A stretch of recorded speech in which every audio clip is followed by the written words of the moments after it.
Hey everyone, tonight we're diving deep into something that will make your worst Monday morning feel like a luxury vacation. We're talking about the absolute worst time period to have ever drawn breath as a human being, a time when most people didn't make it past their 20th birthday, and those who did were considered ancient survivors against impossible odds. Before we begin this journey through humanity's darkest chapter, take a moment to hit that like button if you're ready to appreciate just how good you have it right now. And drop a comment letting me know what time it is where you're watching from. It's always fascinating to see how our global community comes together, especially when we're about to explore a time when community meant the difference between life and death. Now settle in, maybe grab something warm to drink, because we're heading back to an era that makes every other historical period look like paradise. We're going to the late Pleistocene, roughly 70,000 years ago, during what scientists call the Toba catastrophe. This wasn't just a bad decade or a rough century. This was humanity's closest brush with total extinction. And if you had the misfortune of being alive during this time, your chances of seeing your next birthday were absolutely terrifying. Picture this. You wake up one morning and the sky is wrong. Not cloudy, not stormy, but fundamentally wrong. The sun barely penetrates through a thick, choking haze that stretches from horizon to horizon. The air tastes like sulfur and ash. Your throat burns with every breath. Plants are dying around you. Animals are fleeing or dropping dead. And the temperature is plummeting faster than anyone alive has ever experienced. This is your reality during the Toba supervolcanic eruption, the most catastrophic natural disaster our species has ever endured. Mount Toba, located in what we now call Indonesia, didn't just erupt. It exploded with the force of several million nuclear weapons, launching so much ash and debris into the atmosphere that it blocked sunlight across the entire planet for years. But here's the thing that makes this period uniquely horrifying. You're not dealing with this catastrophe as a modern human with technology, medicine, or global supply chains. You're facing it as one of maybe 10,000 humans left on Earth, scattered across small bands, with nothing but stone tools and whatever shelter you can build with your bare hands. The volcanic winter that followed the eruption lasted between 6 and 10 years. Imagine winter, but not the kind you know. This was a winter that arrived in the middle of summer and refused to leave. Global temperatures dropped by as much as 15 degrees Celsius. In tropical regions that had never seen frost, ice formed on still water. In temperate zones, the growing seasons simply vanished. Food became the obsession that consumed every waking moment. The plants your ancestors had relied on for thousands of years withered and died in the perpetual twilight. The animals they hunted either migrated to regions beyond reach or died from starvation themselves. Rivers and lakes began to freeze over, cutting off access to fish and fresh water. Your daily existence became a mathematical equation of calories versus calories burned, and the math was not working in your favor. Every step you took to search for food burned energy you couldn't afford to lose. Every failed hunt brought you closer to the point of no return.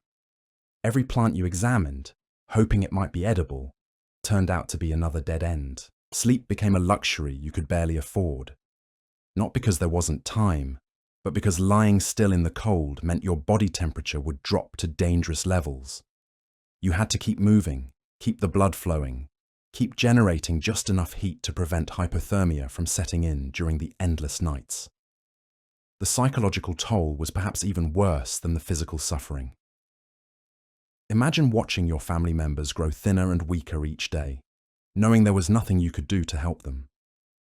Children, who should have been playing and learning, instead became listless and quiet, their bodies conserving every ounce of energy for basic survival. The elderly were often the first to go, not because they were weaker, but because they made the heartbreaking decision to take smaller portions so the younger members of the group might have a better chance. This wasn't a noble sacrifice in some abstract sense. This was watching your grandmother deliberately starve herself so you might live another day. Social bonds that had held communities together for generations began to fray under the constant pressure of scarcity. Groups that had shared resources freely in better times now faced impossible decisions about who got the last handful of nuts or the final strip of dried meat. Trust, cooperation, and generosity became luxuries that few could afford. The lack of sunlight didn't just affect plants and temperatures. It affected human psychology in ways that compounded every other problem. Without adequate sunlight, vitamin D deficiency became widespread, leading to bone deformities and weakened immune systems. Depression and anxiety, though not understood in modern terms, manifested as a crushing sense of hopelessness that made the physical challenges even harder to overcome. Medical care, such as it was, became completely inadequate for the new challenges everyone faced. The herbal remedies and basic first aid that had served human communities for millennia were useless against malnutrition, hypothermia, and the cascade of health problems that followed. A simple cut or bruise could become infected and life-threatening when your body lacked the resources to heal properly. Childbirth, already dangerous in the best of times, became almost certainly fatal for both mother and child. Pregnant women couldn't get the nutrition they needed to support a developing fetus, and even if they managed to carry to term, there wasn't enough food to support breastfeeding. Most infants died within days of birth, adding another layer of grief to communities already stretched beyond their limits. The few children who did survive this period faced developmental challenges that would affect them for life. Malnutrition during crucial growth periods led to stunted physical development and cognitive impairments. These weren't temporary setbacks that could be overcome with better times. These were permanent changes that shaped the trajectory of entire generations. But perhaps the most terrifying aspect of this period wasn't the physical suffering or even the psychological trauma. It was the complete uncertainty about whether conditions would ever improve. There was no weather forecast, no scientific understanding of volcanic winters, no way to know if this was the new, permanent state of the world or just a temporary crisis. Groups that had lived in the same territory for hundreds of generations were forced to become nomads, constantly searching for any region that might offer slightly better conditions. These migrations weren't planned expeditions with maps and supplies. They were desperate wanderings by starving people who had no idea where they were going or what they might find. The lucky ones were those who lived near coastlines or large bodies of water that didn't freeze completely. Marine resources became the lifeline that kept some human populations alive during the worst years. But even then, the competition for these resources was fierce, and many groups that had never been in conflict found themselves fighting over access to fishing spots or shellfish beds. Tool technology, which had been gradually advancing over thousands of years, suddenly became a matter of life and death. A sharp spear point could mean the difference between successfully hunting one of the few remaining animals or returning empty-handed to a starving family. A well-made scraper could extract every bit of nutrition from a hide or bone that might otherwise go to waste. The genetic bottleneck that humanity passed through during this period was so severe that all modern humans can trace their ancestry back to this tiny surviving population. We are all descendants of the few thousand individuals who somehow managed to endure the worst conditions our species has ever faced. Recovery from this catastrophe took not years or decades, but centuries. Even after the volcanic winter ended and temperatures began to return to normal levels, the ecological damage was so extensive that it took many generations for plant and animal populations to recover sufficiently to support larger human communities. The survivors of this period passed down not just their genes, but their hard-won knowledge about survival in extreme conditions. The techniques for food preservation, shelter construction, and resource management that were developed during these dark years became the foundation for all subsequent human technological development. But here's what makes this period truly unique in human history. Unlike later catastrophes such as plagues, wars, or famines that affected specific regions or populations, The Toba catastrophe was a global event that threatened the entire species simultaneously. There was nowhere to run, no neighbouring group to trade with, no outside help coming to the rescue. Every single human being alive during this time was facing the same existential threat, and the margin for error was essentially zero. One bad decision, one stroke of bad luck, one harsh winter could mean the difference between your genetic line continuing for thousands of generations or ending forever in the ash-covered landscape of this volcanic nightmare. The children who did manage to survive these impossible conditions carried physical and emotional scars that would define them for the rest of their lives. Their growth was stunted not just from malnutrition, but from the constant stress hormones flooding their developing systems. These weren't just shorter, thinner versions of healthy children. Their brains developed differently, wired for hypervigilance and scarcity, unable to fully relax even when conditions temporarily improved. Imagine being 5 years old and already understanding that every morsel of food might be your last. That laughter was a luxury that wasted precious energy. That the adults around you, who should have been sources of comfort and security, were just as terrified and desperate as you were. These children learned to move silently through the world, to never complain about hunger or cold, to watch the horizon constantly for any sign of change. The elderly, when they survived at all, became living libraries of survival knowledge. Every technique for finding water under ice, every method for preserving the last scraps of meat, every strategy for staying warm without fuel became precious information passed down through whispered conversations around dying fires. But even this knowledge came with a terrible cost, because sharing it often meant admitting just how desperate your situation had become. Sleep patterns completely changed during this period. The normal human circadian rhythm, evolved over millions of years, simply couldn't function in a world where the sun barely existed. People would doze fitfully for short periods, always listening for danger, always ready to move if necessary.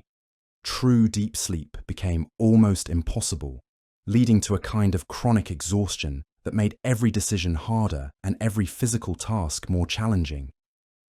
The landscape itself became an enemy. Familiar territories that had provided food and shelter for countless generations transformed into barren wastelands. Trees that had offered fruit and nuts stood as skeletal reminders of abundance that might never return. Rivers that had run clear and full became sluggish, ice-choked streams carrying the ash and debris of ecological collapse. Navigation became nearly impossible without familiar landmarks. The thick atmospheric haze made it difficult to see more than a few hundred meters in any direction. Groups that set out to find better conditions often became lost in terrain they thought they knew, wandering in circles until exhaustion and starvation claimed them. The mental maps that had guided human movement for thousands of years became useless in this transformed world. Tool maintenance took on desperate importance. When you owned only a handful of stone implements, losing or breaking even one could be catastrophic. People spent precious time and energy constantly sharpening, repairing, and protecting their tools. A broken spear tip wasn't just an inconvenience. It could mean the difference between eating and starving for your entire group. The social hierarchies that had governed human groups began to break down under extreme pressure.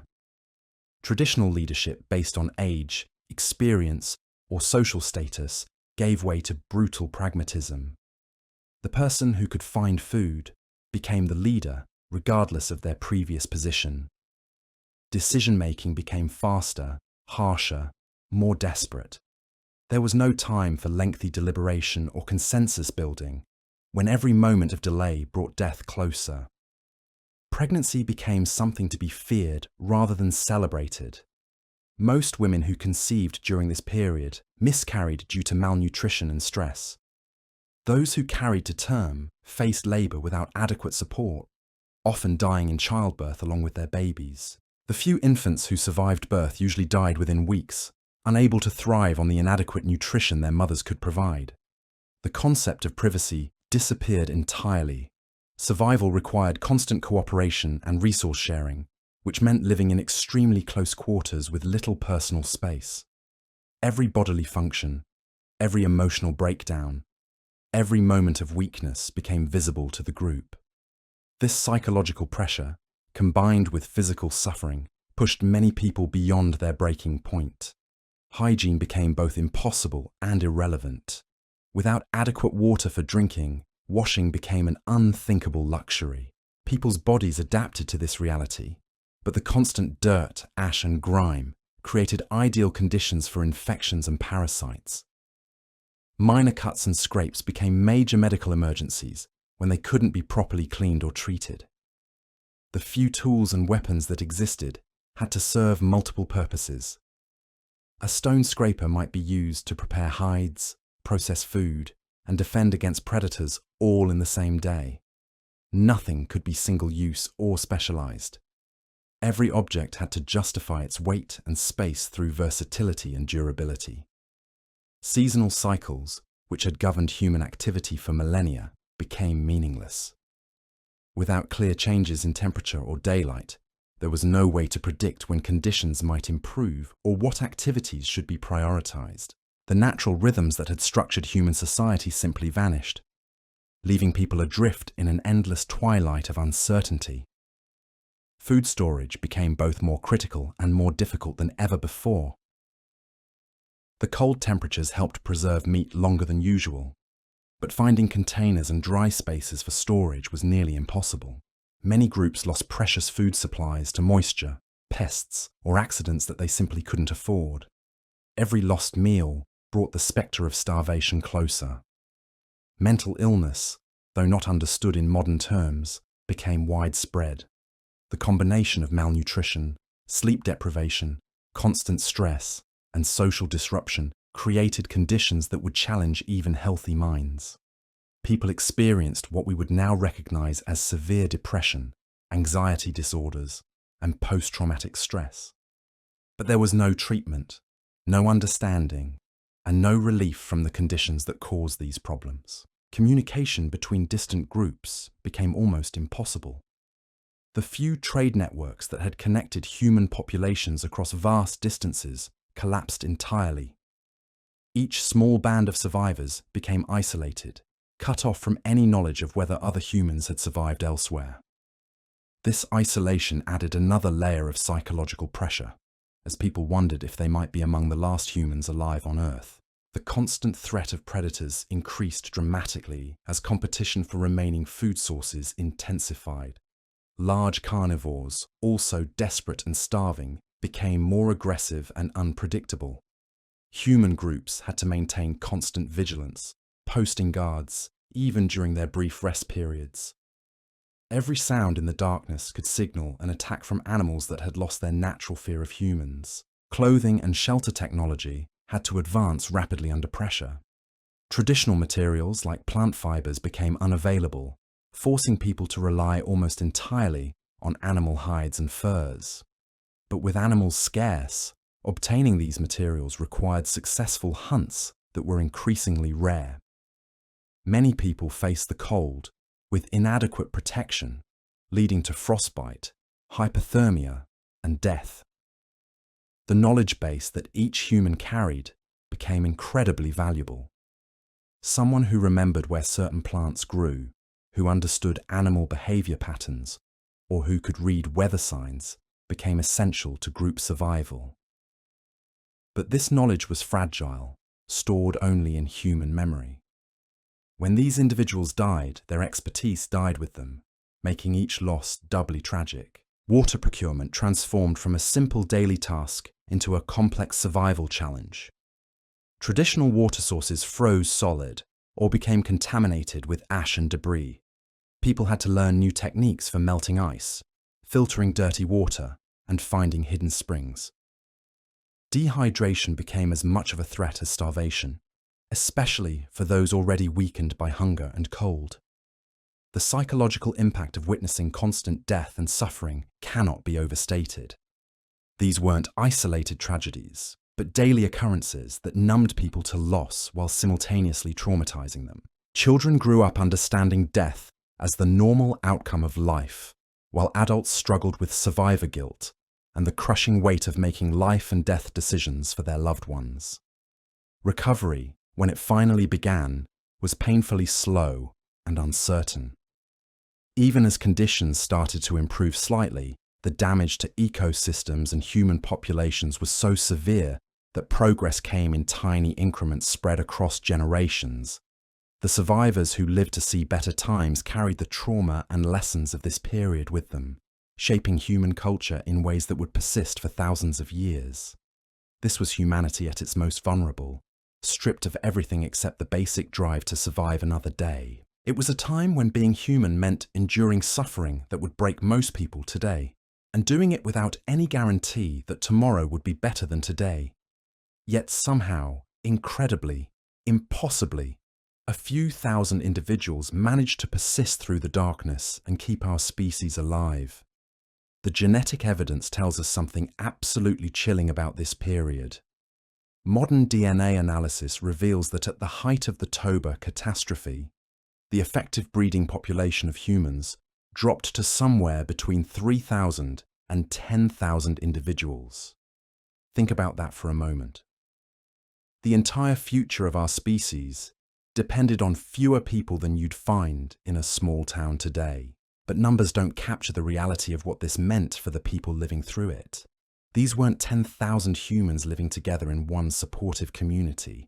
They were scattered across vast distances in tiny groups of maybe 20 to 50 individuals each, completely cut off from one another, each group believing they might be the last humans alive. The loneliness was crushing. Imagine never seeing a new face, never hearing a fresh voice, never meeting someone who didn't share your daily struggle for survival. The gene pool in each group was so small that finding suitable mates became a constant worry.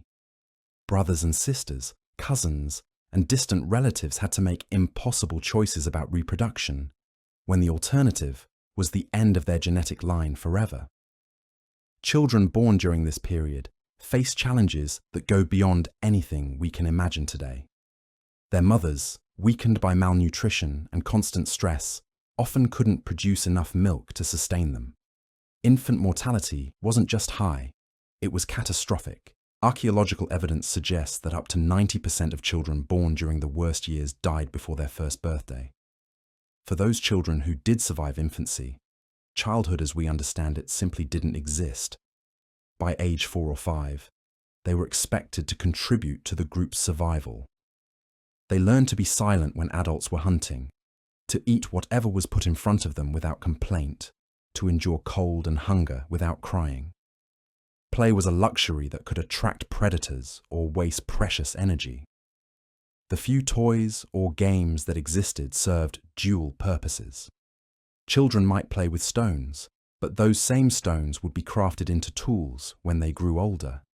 They might chase each other around camp, but this was training for the running and stamina they'd need as adults.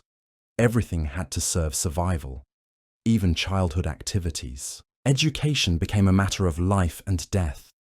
Children who failed to learn quickly enough didn't get second chances. They had to memorize which plants were poisonous, which animal tracks meant danger, how to start fires in wet conditions, how to find water under ice. A single forgotten lesson could kill not just them, but their entire family group. The elderly faced perhaps the cruelest choices of all. In better times, they would have been valued for their wisdom and experience. But during the Toba period, they often became burdens that the group couldn't afford to carry. Many made the heartbreaking decision to walk away from their families, disappearing into the ash-covered wilderness so their loved ones would have more food and a better chance at survival. Those elders who remained alive became living treasures of survival knowledge, but they also became sources of constant anxiety. Every cough, every stumble, every sign of weakness meant the group might lose crucial information forever. Some groups developed primitive systems for passing down knowledge, using songs, stories, or simple drawings scratched into stone. The division of labour became ruthlessly efficient. Gender roles that had been flexible in better times became rigid out of necessity. Women who could still bear children were protected and given priority for food, not out of respect, but because they represented the group's only hope for a future. Men took on the most dangerous tasks of hunting and defence, knowing they were more expendable than potential mothers. But even these harsh calculations often failed. Women weakened by malnutrition couldn't successfully carry pregnancies to term. Men weakened by hunger couldn't hunt effectively. The logic of survival broke down when everyone was too depleted to fulfill their designated roles. Tool-making transformed from a craft into a desperate science. Every stone chip, every bone fragment, every piece of wood had to be evaluated for its potential usefulness. Nothing could be wasted, because waste meant death. People became incredibly skilled at creating complex tools from minimal materials. But this expertise came at the cost of countless failed attempts and precious resources lost to inexperience. The psychological pressure of perfectionism was immense. When making a spear tip, you couldn't afford trial and error. When setting a trap, you couldn't learn from mistakes. Every action had to be right the first time, because there might not be a second chance. This pressure created a culture of extreme conservatism, where innovation was dangerous and tradition was survival.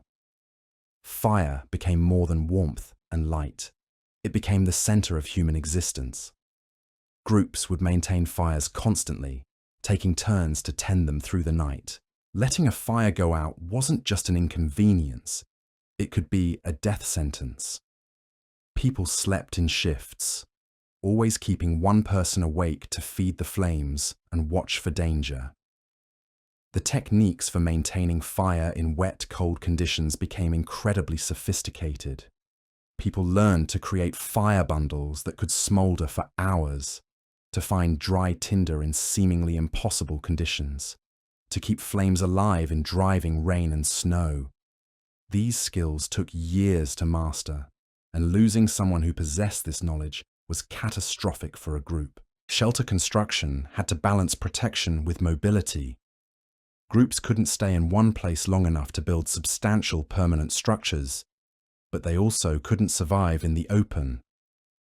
They developed techniques for quickly constructing windbreaks and lean-tos from whatever materials were available, often working in near-complete darkness with numb fingers and exhausted minds. The constant need to move meant that everything had to be portable. Possessions were limited to what could be carried on a person's back during long migrations. Every item had to justify its weight and space multiple times over. Personal belongings became almost non-existent, replaced by purely functional tools and materials. Navigation through the ash-darkened landscape required skills that pushed human cognitive abilities to their limits.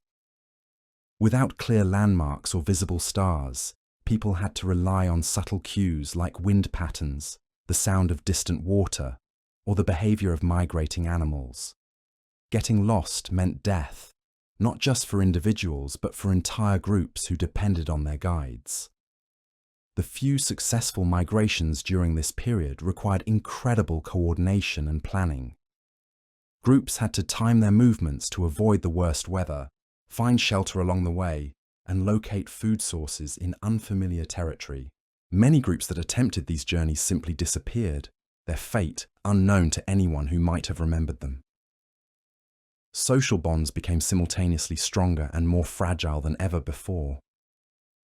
The shared suffering created intense connections between survivors, but the constant stress also led to conflicts that could tear groups apart. Arguments over resource allocation, leadership decisions, or survival strategies could escalate quickly when everyone was operating on the edge of their physical and emotional limits. The concept of individual rights disappeared entirely. Personal preferences, privacy, and autonomy became meaningless when survival required absolute cooperation. People had to subjugate their individual desires completely to the needs of the group. This wasn't a philosophical choice. It was a biological imperative enforced by the reality that lone individuals couldn't survive. Conflict resolution had to be swift and final. Groups couldn't afford extended disputes or grudges that might undermine cooperation.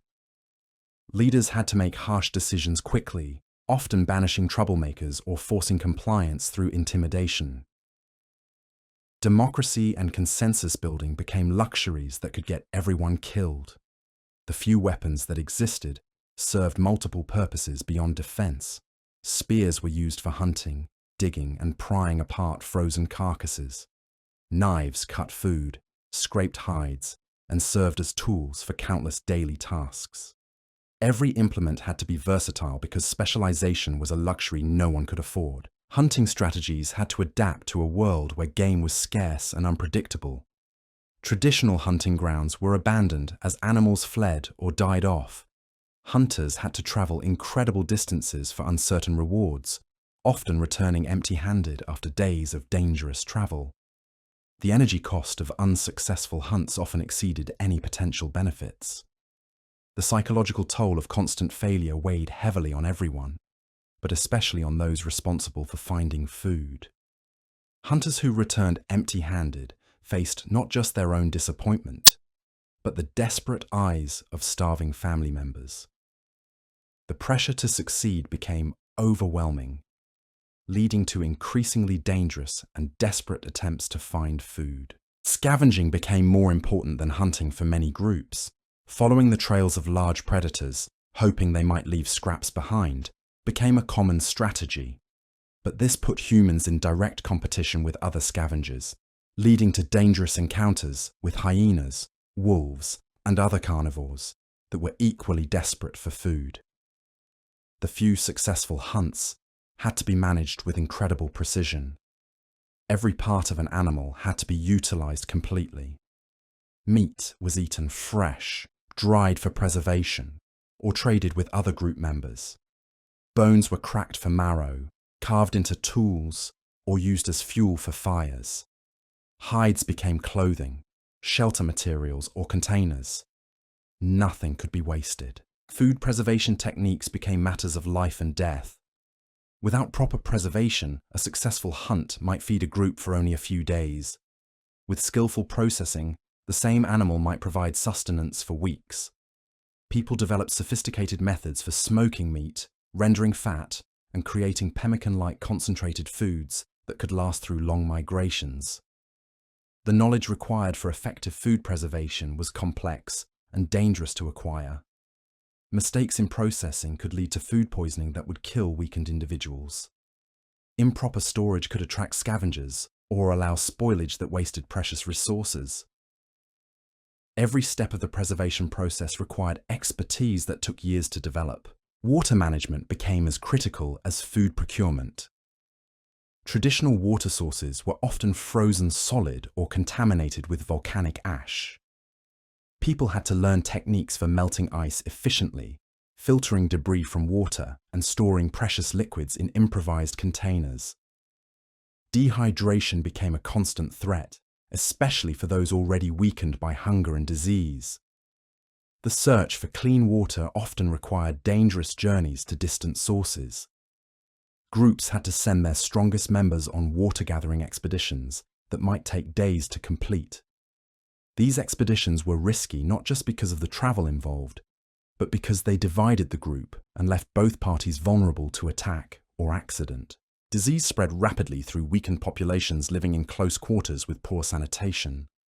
Simple infections that would be minor inconveniences in better times became death sentences when people lacked the nutritional resources to fight them off. Respiratory illnesses spread quickly through groups sharing contaminated air in poorly ventilated shelters. The lack of medicinal plants made even basic healthcare impossible. Traditional remedies that had served human communities for thousands of years were no longer available.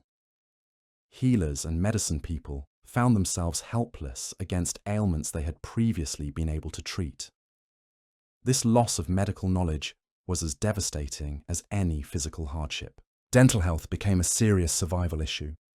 Without proper nutrition, people's teeth became loose and infected. Dental abscesses could kill through systemic infection.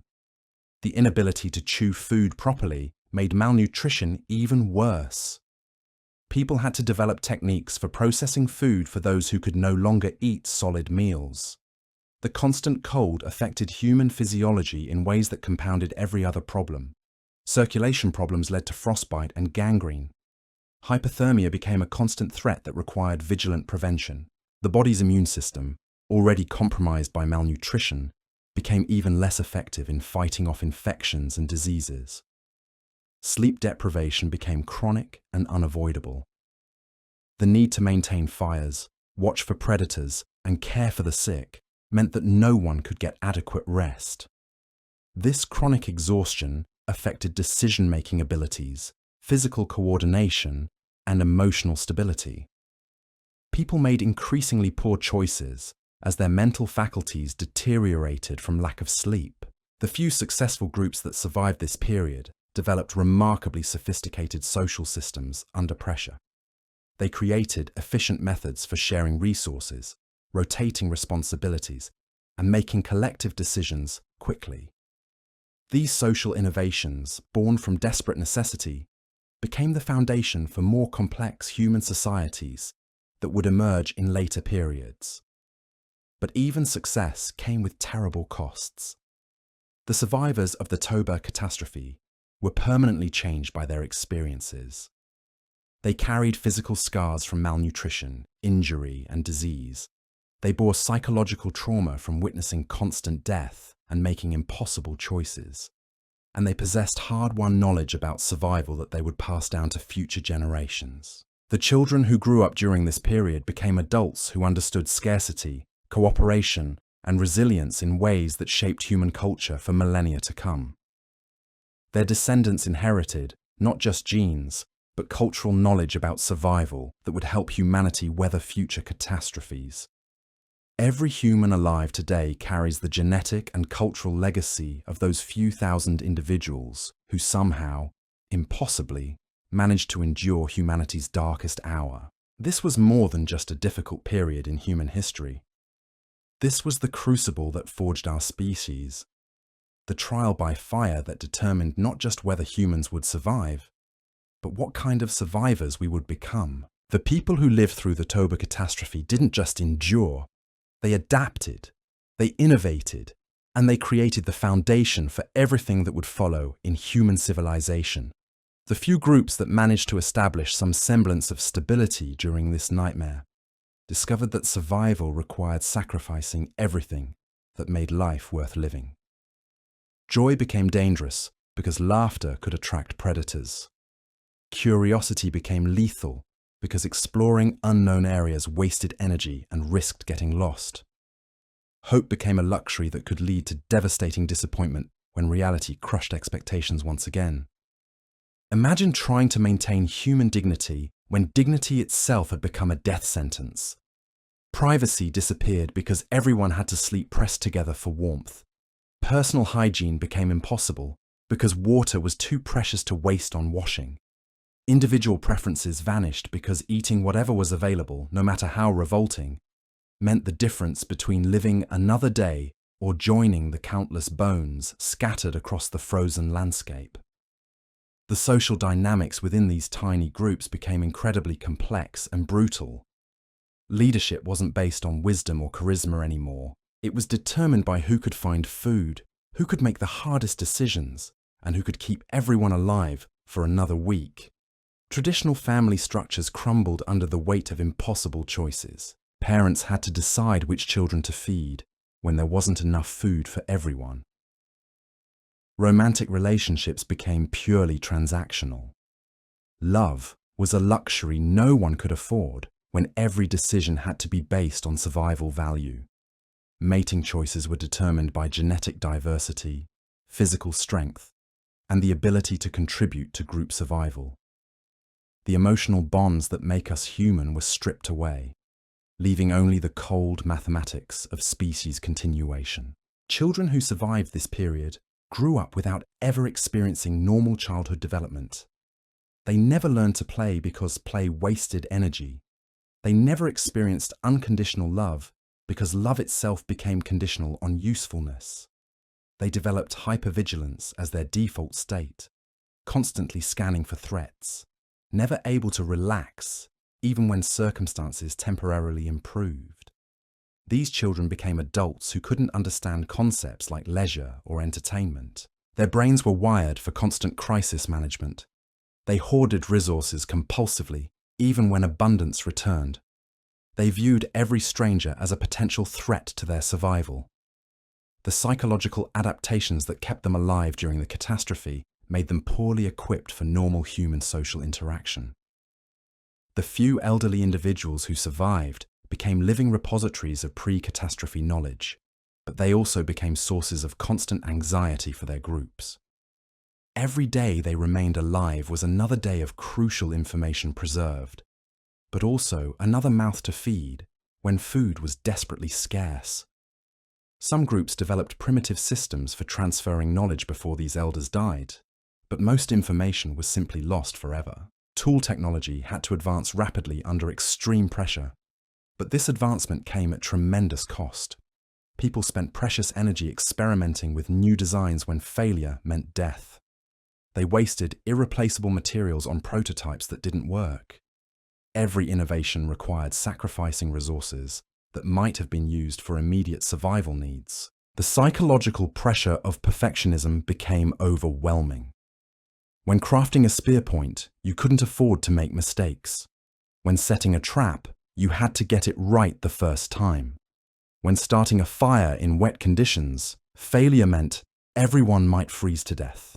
This pressure created a culture where any error, no matter how small, could trigger violent reactions from desperate group members. Fire management became an obsession that consumed enormous amounts of time and energy. Groups developed elaborate systems for maintaining flames around the clock, but these systems required constant attention from people who were already exhausted and malnourished. The person responsible for fire maintenance carried the weight of everyone's survival on their shoulders every single moment. The techniques for keeping fires alive in impossible conditions became incredibly sophisticated. But learning these techniques required years of practice that most people didn't live long enough to complete. Master firekeepers became more valuable than skilled hunters because fire meant the difference between life and death every single night. Losing someone with this expertise was catastrophic for entire groups. Shelter construction had to balance multiple impossible requirements simultaneously.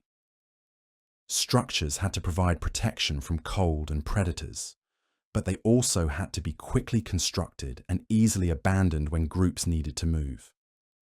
They had to be built from materials that were scarce and difficult to obtain, using tools that were primitive and constantly breaking. The constant need for mobility meant that comfort became completely irrelevant. Shelters were designed purely for survival, not for any kind of pleasant living experience. People slept on frozen ground, huddled together for warmth, with minimal protection from the elements. The concept of a comfortable home became meaningless when any shelter was better than freezing to death in the open. Navigation through the ash-darkened landscape required cognitive abilities pushed beyond normal human limits. Without visible landmarks or familiar star patterns, people had to rely on subtle environmental cues that took years to learn to read properly. Wind patterns, animal behaviors, subtle changes in terrain, and barely perceptible differences in vegetation became the only guides through a transformed world. The few successful long-distance migrations during this period required coordination and planning that would challenge even modern expedition teams. Groups had to time their movements to avoid the worst weather, identify food sources along unfamiliar routes, and coordinate with other group members who might be scouting different areas. Most migration attempts simply ended with entire groups disappearing without a trace. Social bonds became paradoxically both stronger and more fragile than they had ever been in human history.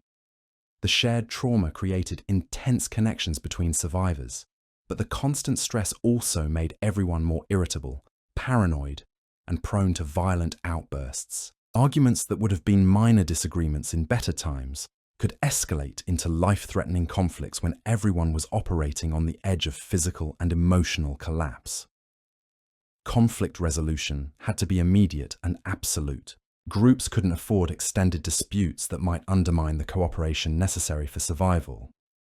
Leaders had to make harsh decisions quickly, often banishing individuals who created problems or forcing compliance through intimidation and violence. Democratic decision-making became impossible when delay meant death for everyone.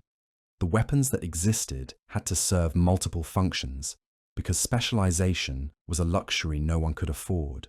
Spears were used for hunting, digging, prying apart frozen carcasses, and defending against predators.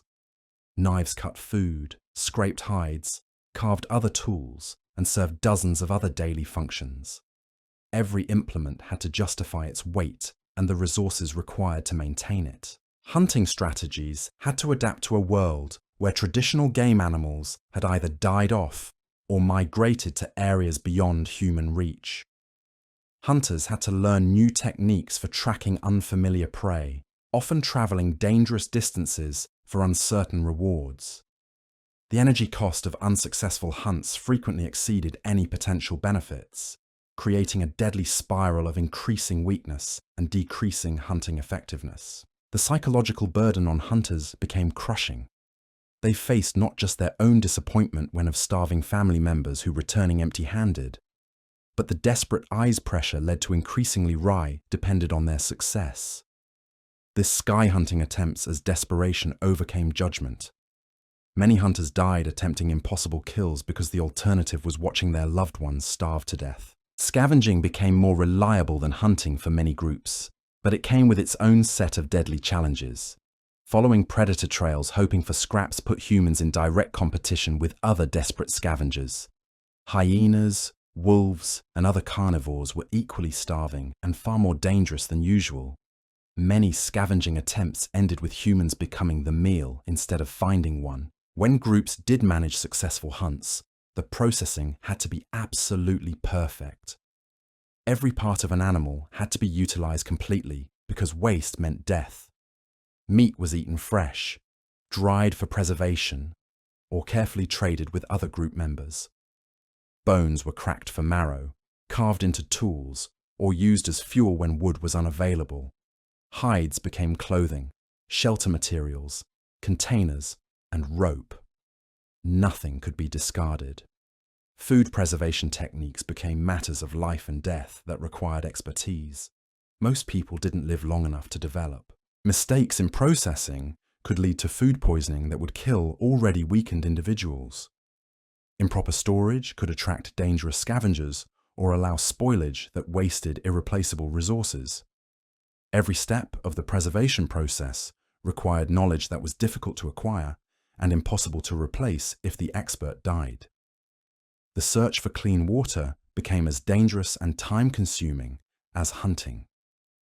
Traditional water sources were frozen solid or contaminated with volcanic ash and debris. People had to learn techniques for efficiently melting ice, filtering contaminated water, and storing precious liquids in improvised containers made from animal parts. Dehydration became a constant threat that could kill faster than starvation. Water-gathering expeditions required sending the strongest group members on dangerous journeys that might take days to complete. These expeditions divided groups and left both parties vulnerable to attack or accident. The people who stayed behind worried constantly about whether the water-gatherers would return at all, while the expedition members faced unknown dangers in unfamiliar territory. Disease spread rapidly through populations that were already weakened by malnutrition and living in close quarters with poor sanitation.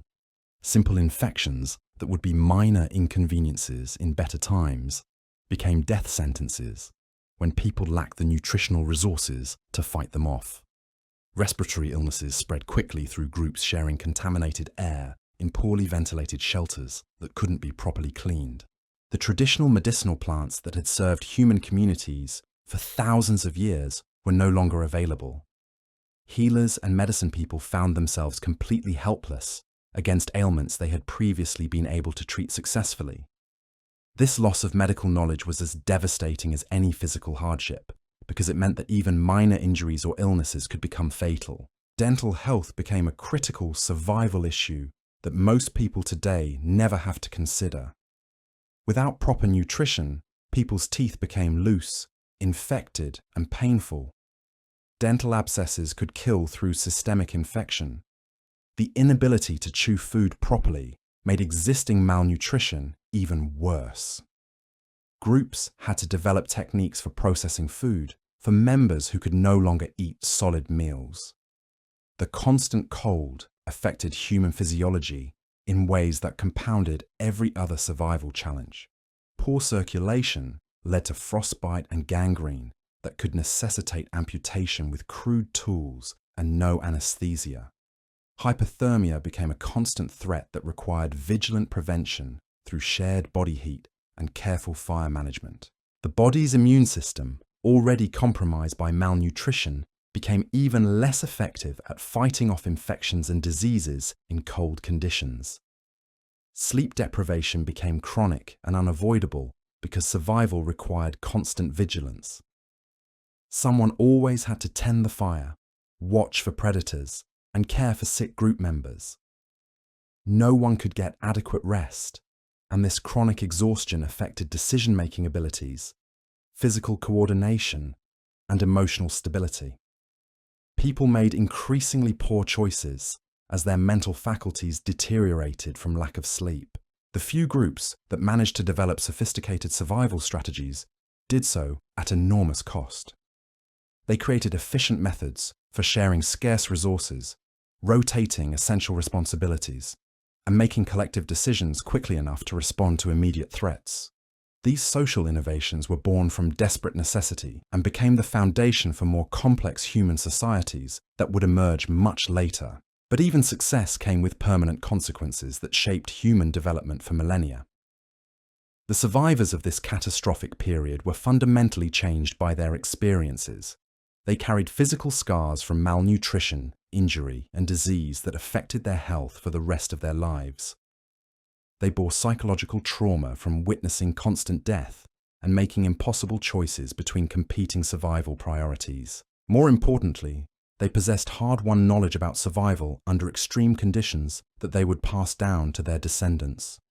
The children who grew up during this period became adults who understood scarcity, cooperation, and resilience in ways that influenced human culture for thousands of generations.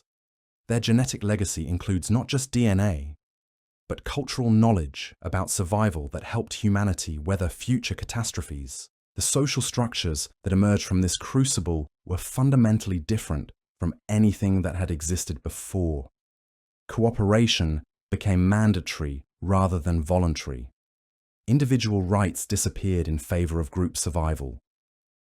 Leadership became based on competence rather than tradition or charisma. These changes weren't temporary adaptations that disappeared when conditions improved. They became permanent features of human social organization. The few children who survived to adulthood during this period became the genetic and cultural ancestors of all modern humans. Every person alive today carries not just the genes, but the cultural inheritance of those few thousand individuals who somehow managed to endure humanity's closest approach to extinction. The traits that helped them survive became the foundation of human nature as we know it today. This period represents more than just a difficult chapter in human history. It was the defining moment that determined what kind of species we would become. The people who lived through the Toba catastrophe didn't just survive through luck or accident.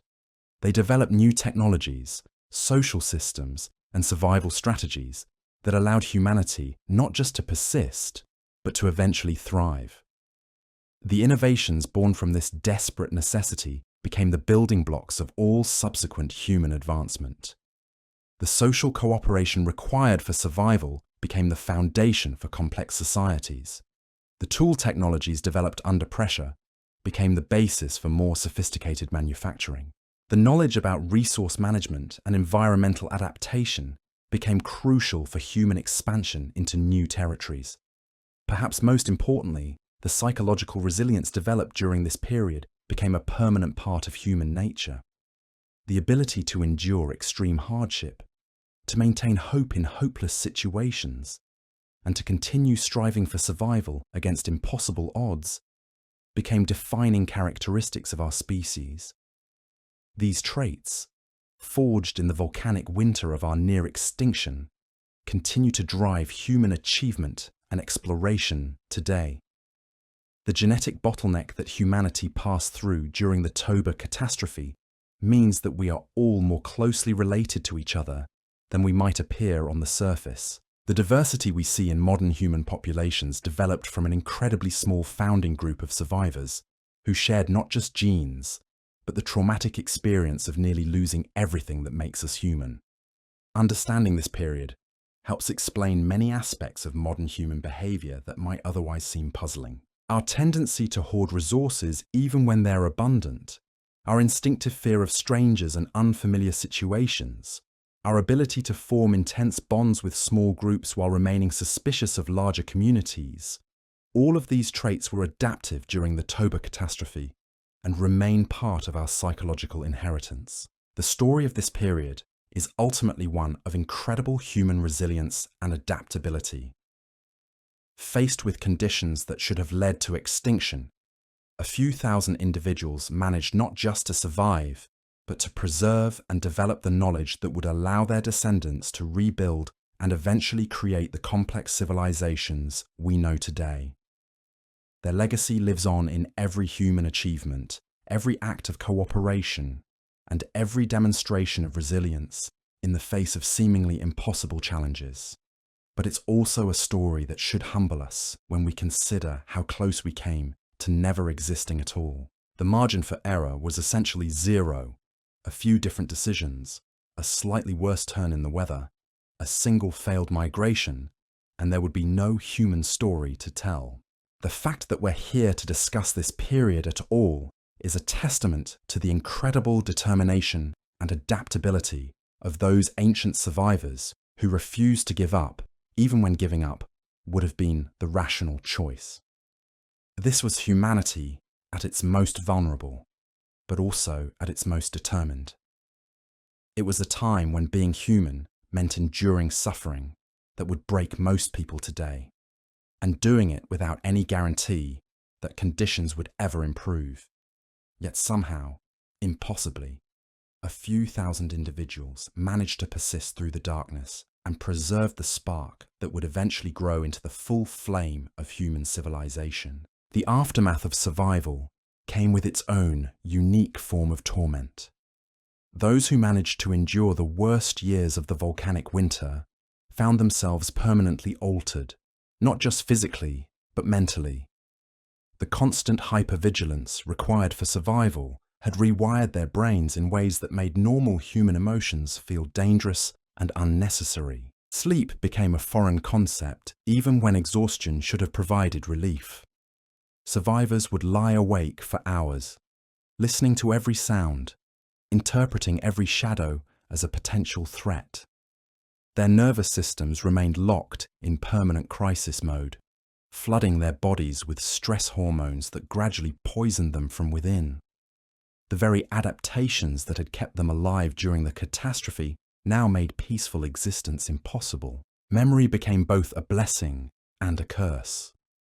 Those who survived possessed invaluable knowledge about finding food in impossible conditions, maintaining fire in driving rain, and reading the subtle signs that meant the difference between life and death. But they also carried memories of watching their children starve, of making decisions that condemned friends to death, of eating things that would have been unthinkable in better times. The few women who managed to carry pregnancies to term during this period gave birth to children who were fundamentally different from their parents. These infants had been shaped by malnutrition and stress hormones in the womb, emerging into a world where normal development was impossible. Their brains developed differently, wired for a reality where comfort was dangerous and trust could be fatal. These children learned to walk in silence, to eat without making noise, to sleep lightly and wake at the slightest disturbance. They developed an uncanny ability to read adult emotions, not from love or curiosity, but because their survival depended on anticipating when the adults around them might make desperate decisions. They became small, serious creatures who never learned to laugh freely or play without purpose. Language itself began to change during this period. Words for concepts like abundance, leisure, or celebration gradually disappeared from human vocabulary because these ideas became meaningless. New words emerged to describe degrees of hunger, types of cold, and methods of death. The rich emotional vocabulary that had developed during easier times was stripped away, leaving only the harsh terminology of survival. Social hierarchies that had existed for thousands of years collapsed entirely during the worst periods. Traditional leaders who had commanded respect through wisdom or charisma found themselves powerless when their knowledge became irrelevant. New leaders emerged based purely on their ability to find food or make the brutal decisions that kept groups alive. But their authority was always temporary and conditional on continued success. The concept of justice became simplified to its most basic form. Theft of food meant death, not because of moral principles, but because the group couldn't survive internal conflict over scarce resources. Violence was dealt with swiftly and permanently because wounded group members became liabilities that endangered everyone. There were no second chances, no rehabilitation, no mercy for those who threatened group survival. Marriage and partnership arrangements became purely practical negotiations about genetic diversity and survival capability. Love became a luxury that could cloud judgment and lead to favoritism that might kill everyone. Parents who had once cherished their children were forced to evaluate them coldly, deciding which ones were strong enough to justify continued feeding and which ones should be allowed to die quickly rather than slowly drain resources from the group. The few tools that existed became objects of intense attachment and anxiety. A well-made spear point or knife blade represented the difference between eating and starving, between defending against predators and becoming prey. People slept with their tools, guarded them constantly, and felt genuine grief when they broke or were lost. The emotional investment in these simple implements exceeded anything modern humans feel toward their most prized possessions. Clothing became both protection and status symbol in ways that went far beyond fashion. Those who possessed intact hides or well-crafted garments weren't just more comfortable, they were more likely to survive. A good fur coat could mean the difference between maintaining body temperature and dying of hypothermia during the brutal nights. Groups often fought violently over the clothing stripped from those who had died. The processing of animal hides became an art form born from desperate necessity. Every scrap of fur, every piece of leather had to be utilized perfectly because waste meant death. People developed techniques for softening hides without losing insulating properties, for waterproofing materials using animal fats, and for repairing damaged clothing using sinew and bone needles. These skills required years to master, and those who possessed them became invaluable to group survival. Food storage and preservation evolved into complex sciences that would have impressed modern nutritionists. People learned to extract maximum nutrition from minimal ingredients, to preserve meat for months without spoilage, and to create concentrated foods that provided energy and nutrients in the smallest possible packages. They developed techniques for rendering fats, smoking meats, and creating pemmican-like preparations that could sustain life during long migrations. The search for salt became an obsession that drove groups to take enormous risks. Salt wasn't just a flavoring, it was essential for preserving meat and maintaining bodily functions during periods of extreme stress. Groups would travel dangerous distances to reach salt deposits, often fighting other desperate humans for access to these precious resources. Control of salt sources became a matter of life and death that could determine which groups survived and which ones perished. Water procurement required engineering skills that pushed human ingenuity to its limits. People learned to construct elaborate ice-melting systems, to build crude filters from animal parts and plant fibers, and to locate underground water sources using techniques that seemed almost magical.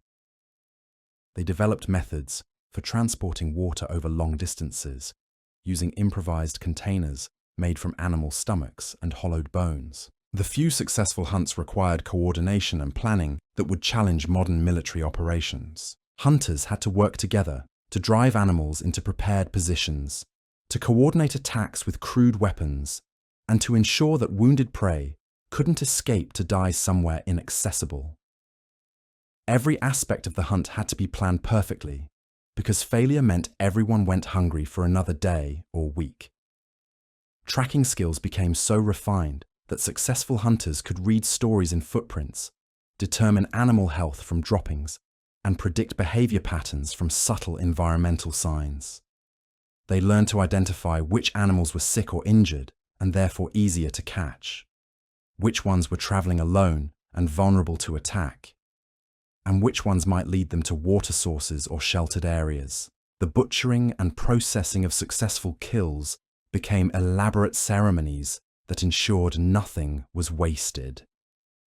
Every organ had specific uses, every bone served particular purposes, and every scrap of tissue was either eaten immediately or preserved for future consumption. People developed techniques for extracting marrow from the smallest bones, for rendering fat from organs, and for creating tools from antlers and teeth. Warfare, when it occurred, was swift and brutal, beyond anything seen in later human conflicts. Groups that encountered each other while competing for the same resources rarely attempted negotiation or compromise. Combat was immediate and decisive, with the losing group either killed or scattered to die slowly of starvation and exposure. There were no prisoners, because captives would consume precious resources without contributing to group survival. The weapons used in these conflicts were crude but devastatingly effective. Stone-tipped spears, wooden clubs, and sharpened bone knives were designed not for display or ceremony, but for killing other humans as efficiently as possible. Combat skills became essential for all group members because anyone might need to fight for their life with little warning. Children learned to use weapons almost as soon as they could walk. Territory became meaningless when resources were so scarce that no area could support human habitation for extended periods. Groups became nomadic by necessity, constantly moving in search of food, water, and shelter. The concept of homeland disappeared as people learned that attachment to specific places was a luxury that could prove fatal when conditions changed. Navigation across the transformed landscape required skills that combined practical knowledge with almost supernatural intuition. Successful guides learned to read subtle changes in vegetation, to interpret animal behavior patterns, and to navigate using stars that were barely visible through the ash-filled atmosphere. Getting lost meant certain death, not just for individuals, but for entire groups who depended on their leaders' ability to find resources.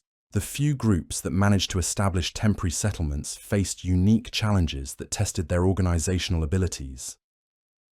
They had to coordinate labor for construction projects while maintaining hunting and gathering activities, allocate living space fairly while ensuring that essential workers received priority treatment, and maintain group cohesion while dealing with the stress of prolonged close contact under terrible conditions.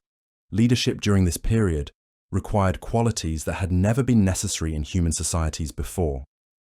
Leaders had to make decisions that they knew would result in some group members dying, maintain authority over people who were desperate enough to challenge any decision, and balance short-term survival needs against long-term group viability. The psychological pressure of leadership was so intense that many leaders suffered complete mental breakdowns. The transition from nomadic survival to more settled existence happened gradually and unevenly as conditions slowly improved. Groups that had spent years constantly moving found it difficult to adapt to staying in one place for extended periods. The skills that had kept them alive during the worst times became maladaptive when circumstances changed, leading to conflicts between older survivors who couldn't adjust and younger members who adapted more easily. Recovery was measured not in years, but in generations. The first groups to achieve anything resembling stability were those who managed to establish reliable food sources through primitive agriculture or domestication of surviving animals. But even these early successes were fragile and temporary, often collapsing when weather patterns shifted or when conflicts with other groups disrupted their careful planning. The psychological scars left by this period influenced human behavior for thousands of years after conditions improved. Survivors passed down not just practical knowledge about survival techniques, but also deep-seated fears about scarcity, strangers, and change. These inherited anxieties shaped the development of early human societies in ways that are still visible in modern human psychology. Cultural traditions that emerged from this period were fundamentally different from anything that had existed before. Stories, songs, and rituals all focused on themes of survival, sacrifice, and the constant threat of return to catastrophic conditions. Art became purely functional, serving to preserve essential information rather than providing aesthetic pleasure. Beauty became associated with functionality rather than decoration. The development of early religious and spiritual beliefs was heavily influenced by the trauma of near extinction. Deities became associated with survival rather than fertility or abundance. Rituals focused on appeasing forces that might bring back catastrophic conditions rather than celebrating natural cycles. Prayer became a desperate bargaining with powers that had demonstrated their willingness to destroy humanity without warning. The few technological innovations that emerged during this period were born from absolute necessity rather than curiosity or convenience. Every new tool, technique, or method had to provide immediate survival value, or it was abandoned. Innovation became a life or death necessity that drove human creativity in directions that would never have been explored under normal circumstances. Social institutions that developed during recovery were designed to prevent the kind of social breakdown that had occurred during the worst periods. Early legal systems focused on resource allocation and conflict prevention rather than abstract concepts of justice. Leadership structures emphasized competence and decision-making ability rather than heredity or charisma. Marriage and family arrangements prioritized genetic diversity and group stability over individual preference. The genetic legacy of this bottleneck period included not just the obvious effects of inbreeding and population reduction, but also selection for traits that had proven essential for survival under extreme conditions. Humans who survived were those with exceptional endurance, stress tolerance, and ability to function on minimal resources. These traits became more common in the human gene pool and influenced the physical and psychological characteristics of all subsequent generations. Trade and communication networks that eventually developed between recovering groups were initially focused entirely on survival needs, rather than luxury goods or cultural exchange.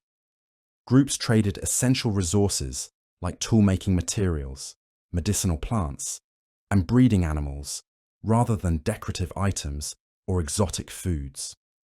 Information about survival techniques became the most valuable commodity that could be exchanged between communities. The development of more complex societies was slow and uncertain because the trauma of near extinction made people suspicious of anything that resembled the social complexity that had failed them during the catastrophe. Early settlements remained small and easily abandoned because people retained the nomadic mindset that had kept them alive during the worst periods. Trust in large-scale social institutions took many generations to develop. Education systems that emerged during recovery focused almost entirely on practical survival skills rather than abstract knowledge or cultural transmission. Children learned tool-making, food procurement, and resource management before they learned stories, songs, or games as a protectee. The concept of childhood period of learning and development disappeared for generations because survival required that everyone contribute to group welfare from the earliest possible age. The long-term effects of this period shaped human nature in ways that are still visible today. Modern humans retain psychological adaptations for scarcity even in times of abundance, social bonding patterns that prioritize small groups over large communities, and decision-making processes that emphasize short-term survival over long-term planning. These ancient adaptations continue to influence human behavior in ways that we are only beginning to understand.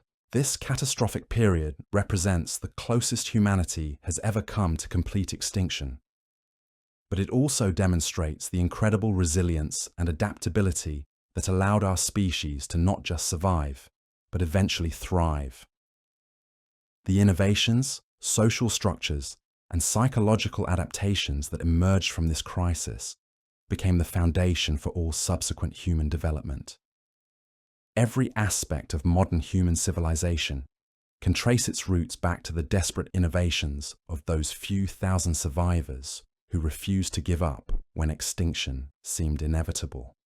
The people who lived through this period didn't just endure the worst conditions in human history, they transformed those conditions into opportunities for growth and development that shaped the future of our species. Their legacy lives on in every human achievement, every demonstration of resilience, and every example of cooperation in the face of seemingly impossible challenges. Understanding their story helps us appreciate both how far we have come and how much we owe to those ancient survivors who preserved the spark of human civilization through humanity's darkest hour. The knowledge that survived this catastrophic period came at an unimaginable price. Those few individuals who managed to preserve crucial information about survival techniques did so by watching countless others die while learning from their mistakes. Every piece of wisdom about which plants were safe to eat, how to track animals in ash-covered terrain, or where to find water during endless winter was purchased with human lives. The survivors developed an almost supernatural ability to read environmental signs that would be invisible to modern humans. They could detect the approach of weather changes days in advance by observing subtle shifts in animal behavior or changes in wind patterns. They learned to identify edible insects by sound, to locate underground water sources by the color of soil, and to predict the movements of prey animals by understanding how the altered landscape affected their behavior. But this knowledge came with a terrible psychological burden. Those who possessed these skills knew that their death meant the loss of information that could save their entire group. They lived with the constant pressure of being irreplaceable, knowing that a single accident or illness could doom everyone who depended on their expertise. This pressure created a form of survivor guilt that was different from anything experienced in normal times. The few children who managed to reach adolescence during this period became living repositories of survival knowledge, but they also became psychologically damaged in ways that would affect them for the rest of their lives. They learned to suppress normal emotional responses because fear, sadness, or anger could interfere with the split-second decisions that meant the difference between life and death. These young survivors developed an uncanny ability to detach emotionally from death and suffering. They could watch family members die without visible reaction, not because they didn't care, but because emotional responses had become dangerous luxuries that could compromise their ability to make rational survival decisions. This emotional numbing became a permanent part of their personality that persisted even when conditions improved. The transition from childhood to adulthood happened almost overnight during this period. Children who were barely old enough to walk were expected to contribute to group survival in meaningful ways. They learned to set simple traps, to identify edible plants, and to remain absolutely silent when adults were hunting. There was no gradual introduction to responsibility, no protected period of learning and growth. The few successful pregnancies that occurred during this time were managed with a cold pragmatism that would be shocking by modern standards. Expectant mothers received extra food only if the group could afford it without endangering everyone else.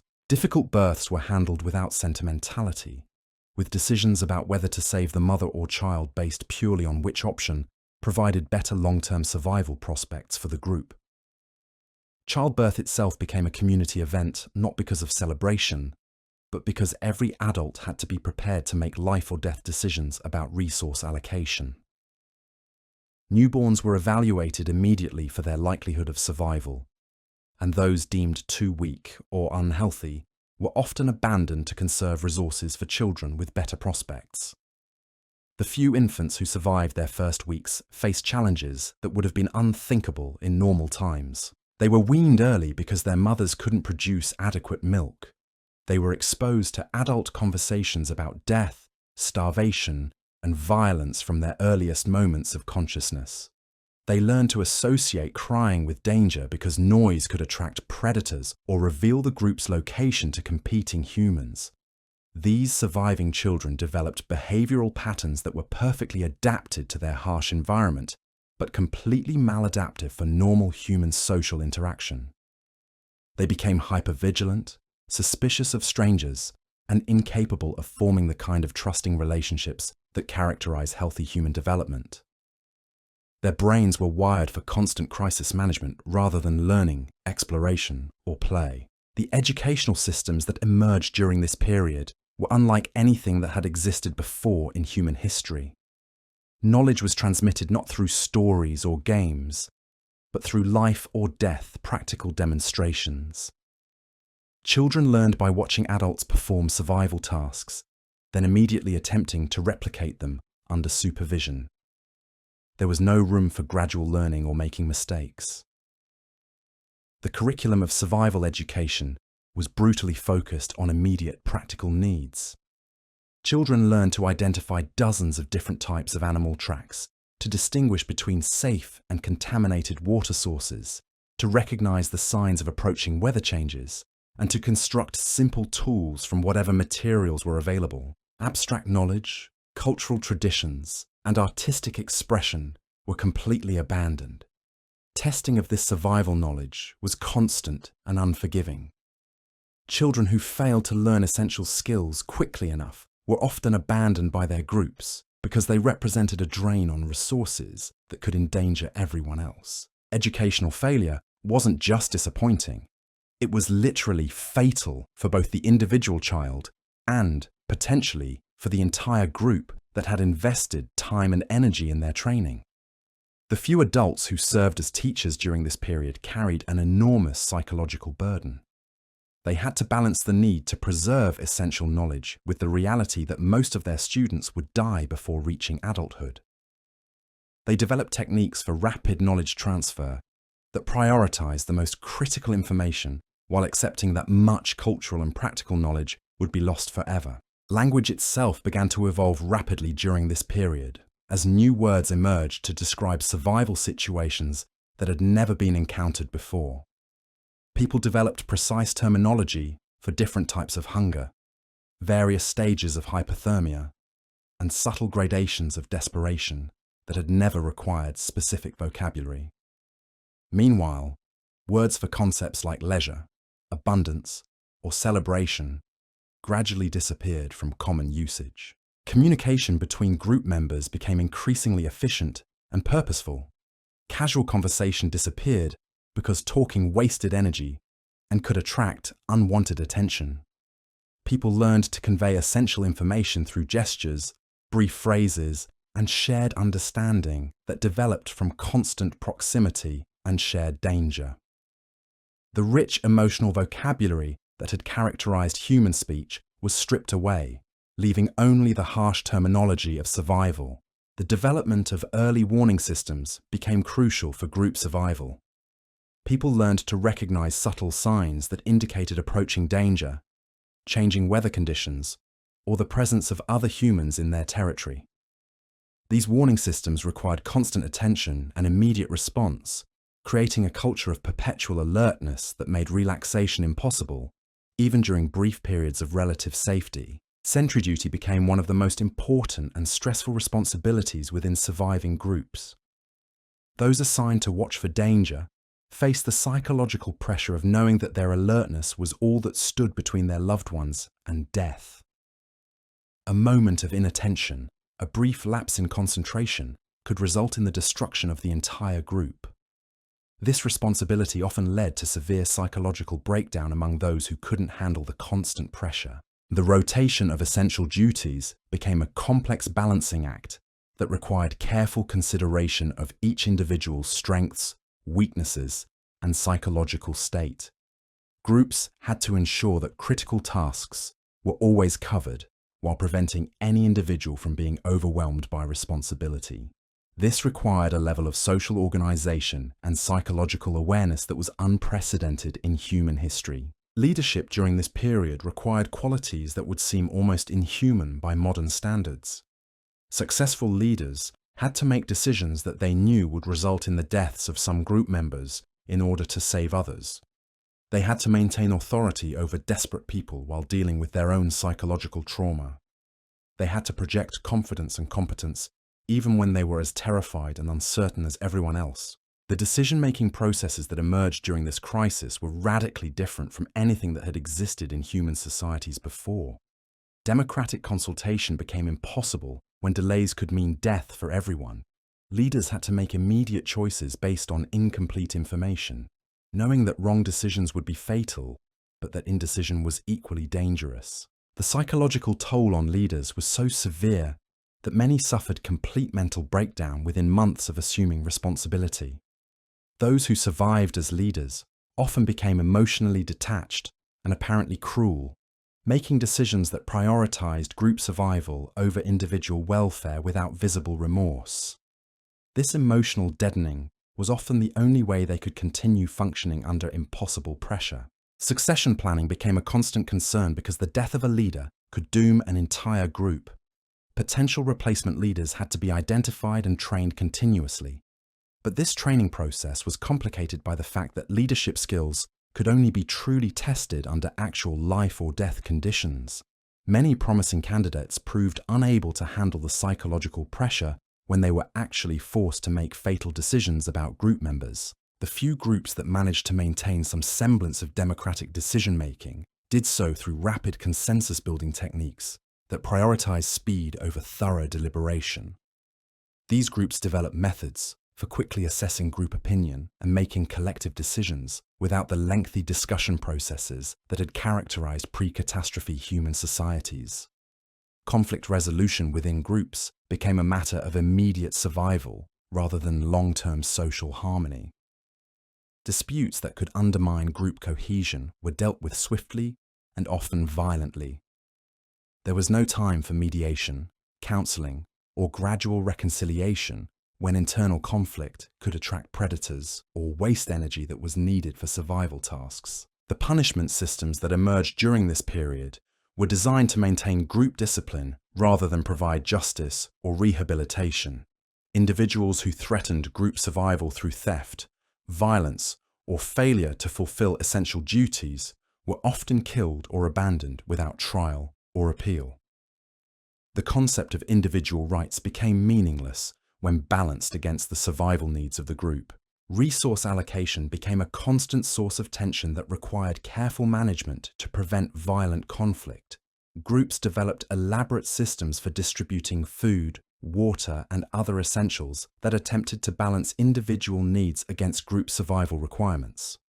These systems often seemed arbitrary or unfair by modern standards, but they were designed to prevent the kind of internal conflicts that could destroy the group.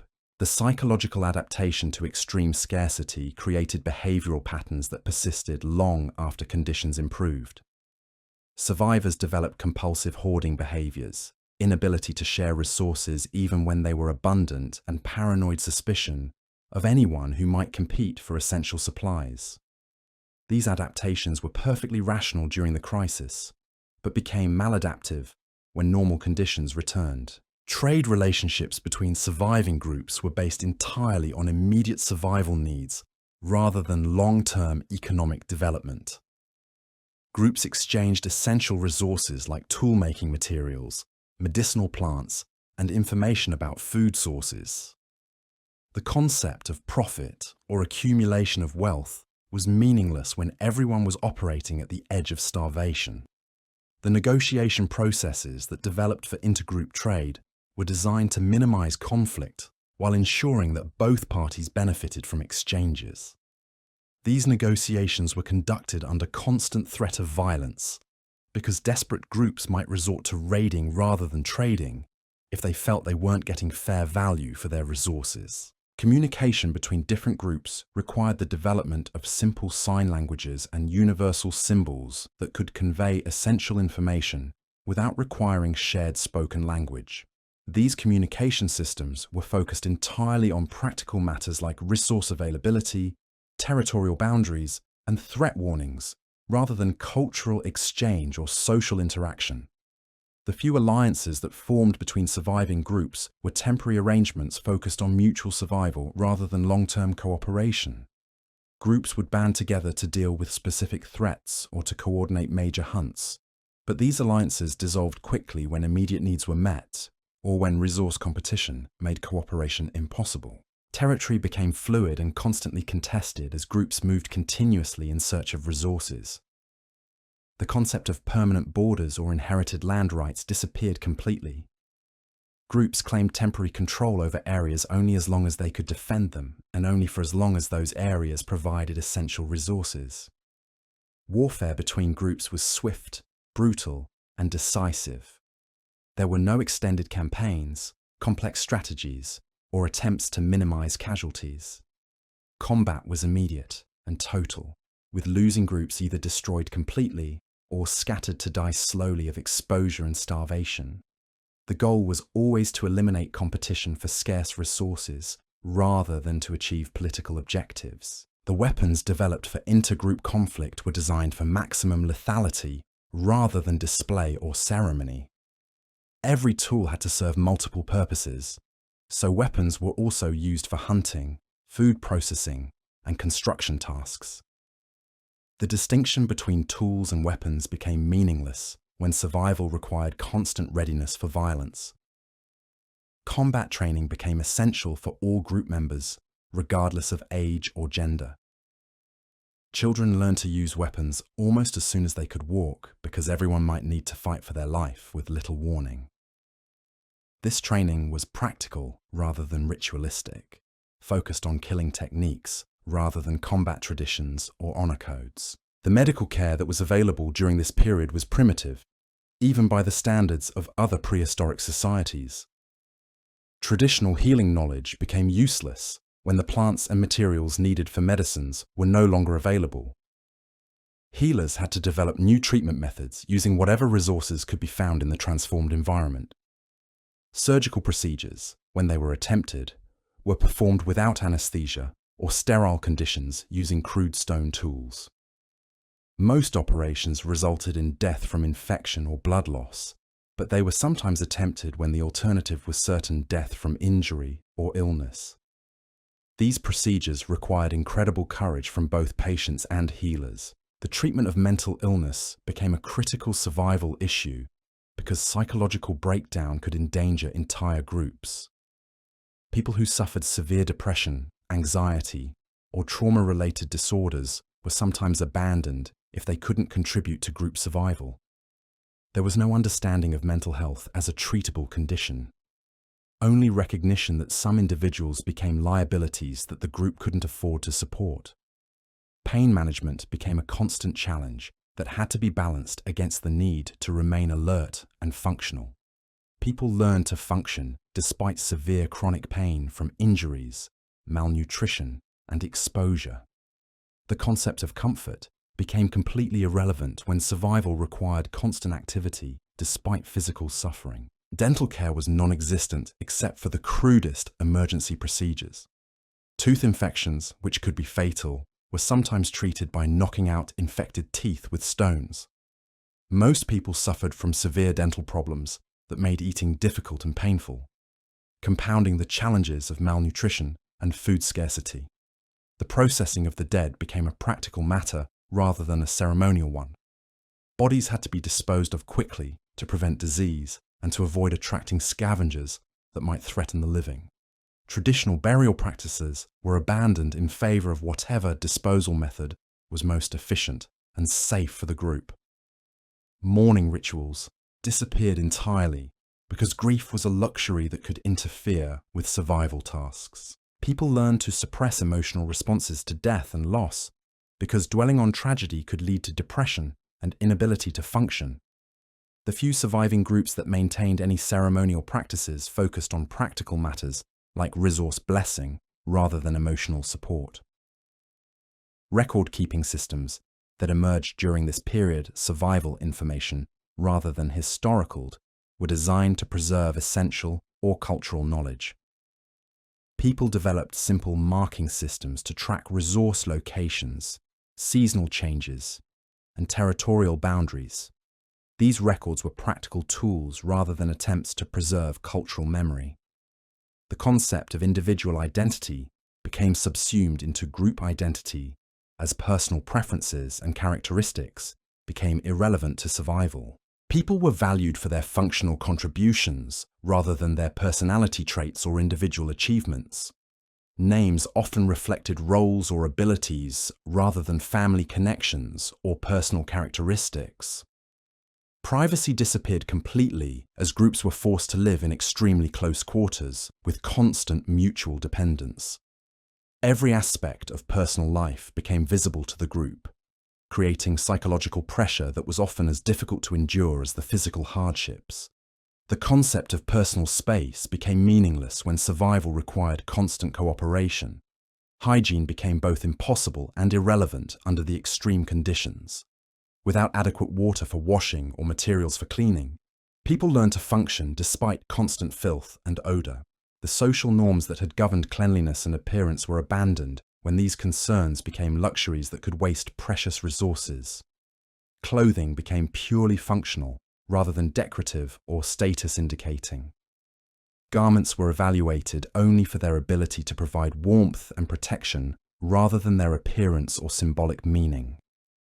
The concept of fashion or personal style disappeared completely when its existence through every piece of clothing had to justify innovations that emerged during this period were born practical utility.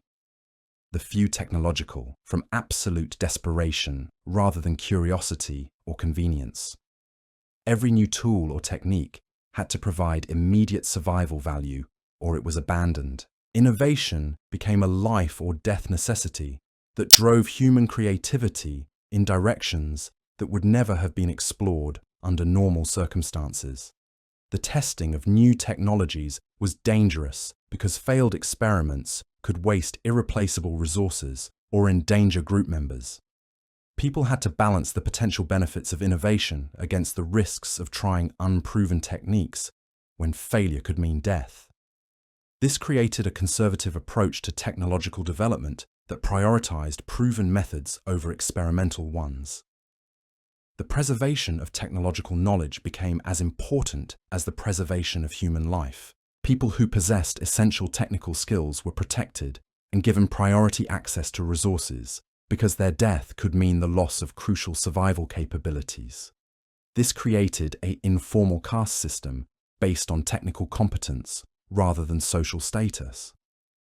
The training of new technicians was accelerated and intensified because essential skills had to be passed on quickly before the experts died. Traditional apprenticeship systems that had taken years were compressed into weeks or months of intensive instruction. This rapid training often resulted in incomplete knowledge transfer and technical skills that were less refined than in previous generations. Quality control for tools and equipment became a matter of life and death because defective items could fail at crucial moments. People developed techniques for testing tools and materials under extreme conditions to ensure reliability when lives depended on their performance. The margin for error in manufacturing was essentially zero. The maintenance and repair of existing tools became as important as creating new ones because replacement materials were so scarce. People developed sophisticated techniques for extending the life of worn equipment, for repairing damage using improvised materials, and for modifying tools to serve multiple functions. The social status associated with different types of work was completely reorganized around survival value rather than traditional prestige hierarchies. People who could find food, make tools, or provide security became the most respected members of society, regardless of their previous social position. Traditional markers of status like age, lineage, or cultural knowledge became meaningless. The work schedules that emerged during this period were dictated entirely by survival needs, rather than social conventions or personal preferences. People worked when conditions permitted and rested when work was impossible. regardless of traditional concepts like day and night or weekly cycles. The natural rhythms that had governed human activity for millennia were replaced by the harsh demands of immediate necessity. The division of labor became both more specialized and more flexible, as people had to balance efficiency against the need for redundancy. Essential tasks had to be performed by multiple people to ensure continuity if key workers died, but groups also needed specialists who could perform complex survival tasks that required years of training to master. The few children who survived to adulthood during this period carried with them not just the genetic legacy of their ancestors, but also the hard-won knowledge and psychological adaptations that had made survival possible. These individuals became the foundation for all subsequent human development, passing down both the techniques and the mindset that had preserved humanity through its darkest hour. Their legacy extended far beyond the immediate survival techniques they had mastered. The social structures, decision-making processes, and technological approaches they developed became the template for human civilization as it slowly rebuilt from the ashes of near extinction. Every aspect of later human society can be traced back to the desperate innovations of these few thousand survivors. The psychological scars left by this experience influenced human behavior for thousands of years after conditions improved. The suspicion of strangers, the hoarding of resources, the preference for small group cooperation over large-scale organization, all of these traits became permanent features of human nature that persist even in modern times of abundance and security. Understanding this period helps explain many aspects of contemporary human behavior that might otherwise seem puzzling or irrational. Our tendency to prepare for disasters that may never come, our instinctive fear of scarcity even in times of plenty, our ability to form intense bonds with small groups while remaining suspicious of larger communities, all of these traits were adaptive during humanity's brush with extinction. The people who lived through this catastrophic period didn't just survive, they transformed their experience of near extinction into the foundation for everything that would follow in human development. Their story represents both the darkest chapter in human history and the ultimate demonstration of human resilience, adaptability, and determination to persist against impossible odds. This was more than just a difficult time to be alive. This was the crucible that forged human nature itself, the trial by fire that determined not only whether our species would survive, but what kind of survivors we would become. The fact that we exist today to contemplate this period is testament to the incredible courage and ingenuity of those ancient few who refused to surrender to extinction when surrender would have been the rational choice. Their children inherited a world that was slowly healing, but the scars ran deeper than anyone could comprehend. These were the first humans to grow up knowing that existence itself was fragile, that comfort was temporary, and that tomorrow might bring the return of conditions that had nearly erased their species from the planet entirely. The recovery process wasn't linear or predictable. Years would pass with gradual improvement, followed by sudden setbacks that triggered memories of the worst times and sent communities spiraling back into survival mode. A harsh winter, a failed harvest, or the appearance of a new disease could transform a cautiously optimistic group back into the desperate scavengers their parents had been. Climate remained unstable for centuries after the initial catastrophe. The volcanic debris had permanently altered weather patterns across the globe, creating unpredictable seasons and extreme variations that made long-term planning impossible. Communities that had carefully prepared for normal seasonal changes found themselves facing unexpected droughts, floods, or temperature swings that destroyed their preparations and forced them back into nomadic desperation. The few areas that had maintained some ecological stability became magnets for surviving human populations, creating competition that often erupted into violence. These resource-rich zones couldn't support the numbers of people trying to access them, leading to territorial wars that were fought with the same brutal efficiency that had characterized survival during the worst years. Population growth, when it finally began, created new problems that no one was prepared to handle. Groups that had survived by maintaining tiny numbers suddenly found themselves dealing with dozens of individuals competing for leadership, resources, and territory. The social structures that had worked for bands of 20 became inadequate for communities of 50 or more. Food production gradually shifted from pure foraging and scavenging to primitive agriculture. But this transition came with unexpected challenges. People who had spent generations moving constantly to find resources had to learn to stay in one place long enough for plants to grow. The psychological adjustment was as difficult as the practical learning required for farming techniques. The first attempts at agriculture were often disasters that wasted precious seed materials and labour that could have been used for more reliable foraging. Groups had to balance the risk of investing in unproven farming techniques against the certainty of traditional food-gathering methods that had kept them alive during the crisis years. Domestication of animals began accidentally when desperate humans started following herds more closely and gradually developed relationships with individual animals. This process took generations because trust had to be built slowly between species that had learned to fear each other during the harsh years of competition for survival. The animals that survived the catastrophe had been changed by the experience just as profoundly as the humans. They had become more aggressive, more territorial, and less predictable in their behavior patterns. Domestication required overcoming not just normal animal wariness, but the trauma-induced behavioral changes that had developed during years of environmental chaos. Trade relationships began to develop between recovering communities, but these exchanges were conducted with extreme caution and constant readiness for violence. Groups that had survived by trusting no one found it difficult to engage in the cooperative relationships that trade required.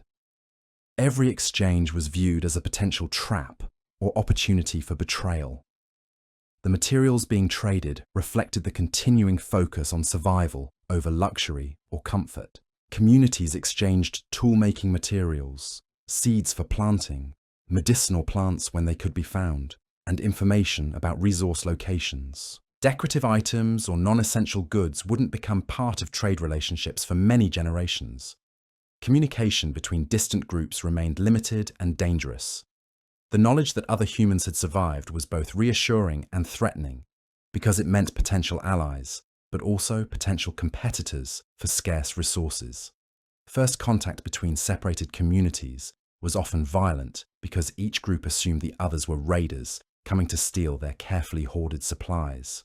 Language development during the recovery period reflected the continuing obsession with survival and scarcity. New words emerged to describe degrees of hunger, types of weather that might threaten crops, and subtle social dynamics within larger groups. Meanwhile, vocabulary related to abundance, celebration, or purely aesthetic concepts remained underdeveloped. The few attempts at creating permanent settlements were tentative and easily abandoned when conditions changed. People retained the nomadic mindset that had kept them alive during the crisis years, maintaining the ability to pack essential belongings and move quickly if resources became scarce or threats appeared. Architecture, when it began to develop, prioritized defense and rapid evacuation over comfort or beauty. Early settlements were designed like fortresses, with multiple escape routes and hidden storage areas for food and weapons. The concept of building for aesthetic pleasure or long-term habitation seemed impossibly optimistic to people who had learned that everything could disappear overnight. Social hierarchies that emerged during recovery were based on competence and survival contribution rather than traditional markers like age, gender, or family lineage. Leaders were those who could make difficult decisions quickly, find resources when others failed, and maintain group cohesion under pressure. These meritocratic systems were harsh but effective for communities still operating at the edge of survival. The treatment of elderly and disabled individuals remained brutal by modern standards because communities couldn't afford to support anyone who couldn't contribute to group survival. This wasn't cruelty, but mathematical necessity in societies where every calorie consumed had to be justified by productive work or essential knowledge. child-rearing practices remained focused on rapid skill development and early contribution to group welfare. Play was still considered wasteful unless it served educational purposes directly related to survival. Children learned adult responsibilities years earlier than would be normal in stable societies, because there was no guarantee they would live long enough for gradual development. Marriage and partnership arrangements continued to prioritize genetic diversity and practical compatibility over emotional connection. Love remained a luxury that few could afford when mating decisions had to consider survival skills, health status, and ability to contribute to group welfare. Romantic relationships were evaluated through the cold lens of resource management. The concept of privacy remained almost non-existent, as recovering communities maintained the close living arrangements that had been necessary for survival during the crisis years. Personal space and individual autonomy were still considered dangerous luxuries that could interfere with the rapid response and cooperation required for group survival. Education systems that developed during recovery focused almost exclusively on practical skills with immediate survival applications. Children learned tool-making, food procurement, basic medical care, and conflict resolution before they learned stories, songs, or cultural traditions. Abstract knowledge was still considered a luxury that communities couldn't afford. Religious and spiritual beliefs that emerged during this period reflected the trauma of near extinction and the constant fear of its return. Deities were associated with survival and protection rather than fertility or abundance. Rituals focused on preventing catastrophe rather than celebrating prosperity. Prayer became a form of negotiation with forces that had demonstrated their willingness to destroy humanity without warning. The few cultural traditions that survived were those with clear practical applications. Stories preserved essential survival information, songs helped with memorizing important procedures, and ceremonies served to reinforce social bonds that were crucial for group cooperation. Art for its own sake wouldn't emerge for many generations. Tool technology continued to advance rapidly as communities had access to more resources and time for experimentation. But innovation remained focused on practical applications rather than aesthetic improvement. Every new technique had to prove its worth by improving survival chances or resource efficiency. The materials used for toolmaking gradually expanded as people rediscovered techniques that had been lost during the crisis years and developed new methods adapted to changed environmental conditions. But experimentation remained cautious, because wasting materials on failed innovations could still mean the difference between survival and starvation for entire communities. Specialization began to emerge as communities grew large enough to support individuals who focused on specific skills rather than general survival tasks. But these specialists still had to maintain basic competence in hunting, gathering, and defense, because everyone might need to revert to survival mode if conditions deteriorated. The first artisans who focused on non-essential skills like decorative carving or music were often viewed with suspicion by community members who had learned to distrust anything that didn't contribute directly to survival. These individuals had to prove repeatedly that their skills had practical value before they were fully accepted. Warfare between communities became more organized and strategic as groups grew larger and more stable. But combat retained the brutal efficiency that had characterized fighting during the crisis years. There were no concepts of honorable combat or protection for non-combatants when survival was still the primary consideration. Weapons development reflected the continuing focus on display or ceremony. Every weapon lethality over had to serve multiple functions as tool, hunting implement, and defensive device. The distinction between military and civilian equipment remained meaningless in societies where everyone might need to fight for their life. Territory became more defined as communities invested labor in improving specific areas through early agricultural efforts. But territorial claims remained conditional and temporary because people retained the understanding that any area might become uninhabitable if conditions changed unexpectedly.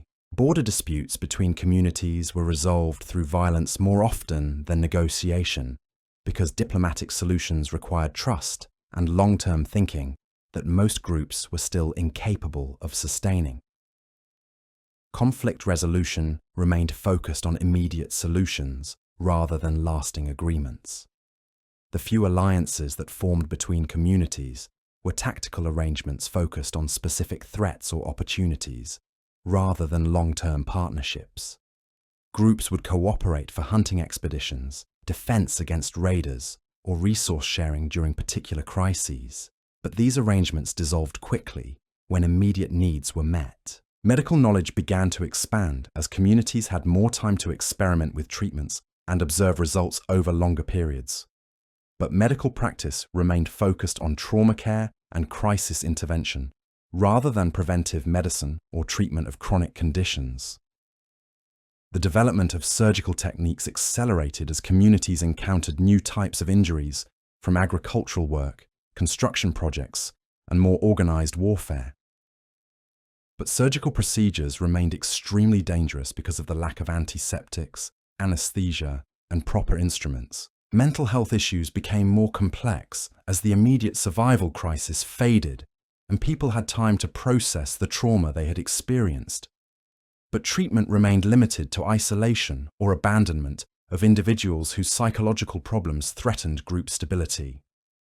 Pain management evolved beyond the simple endurance that had characterized the crisis years, but options remained limited to whatever natural substances could be found or produced locally. The concept of comfort during illness or injury was still considered an unaffordable luxury. Dental care began to develop beyond emergency tooth removal as people had access to more varied foods and better nutrition. But dental problems remained common and often serious because of the damage done during the malnutrition years and the lack of understanding about oral hygiene. Food preservation techniques became more sophisticated as communities had access to better equipment and more stable conditions for processing and storage. But these techniques remained focused on survival necessities rather than improving flavor or creating variety in the diet. Cooking methods expanded beyond the basic roasting and boiling that had characterized crisis-era food preparation. But cuisine remained focused on maximizing nutrition and calories rather than creating pleasurable eating experiences. Water management became more systematic as communities developed permanent or semi-permanent settlements that required reliable water sources. But water treatment remained limited to basic filtering and boiling because of the lack of understanding about waterborne diseases. Sanitation systems began to develop as larger communities created waste management problems that couldn't be solved by the simple abandonment strategies used by nomadic groups. But these systems remained primitive and often created new health problems through improper implementation. Clothing production became more sophisticated as people had access to more materials and time for careful crafting. But garments remained focused on protection and durability rather than appearance or status display. Textile production began with the simplest weaving and binding techniques as communities developed the stability needed for time-intensive crafting projects. But textile work remained secondary to more essential survival tasks. Housing construction gradually evolved from temporary shelters to more permanent structures as communities committed to staying in specific locations for extended periods.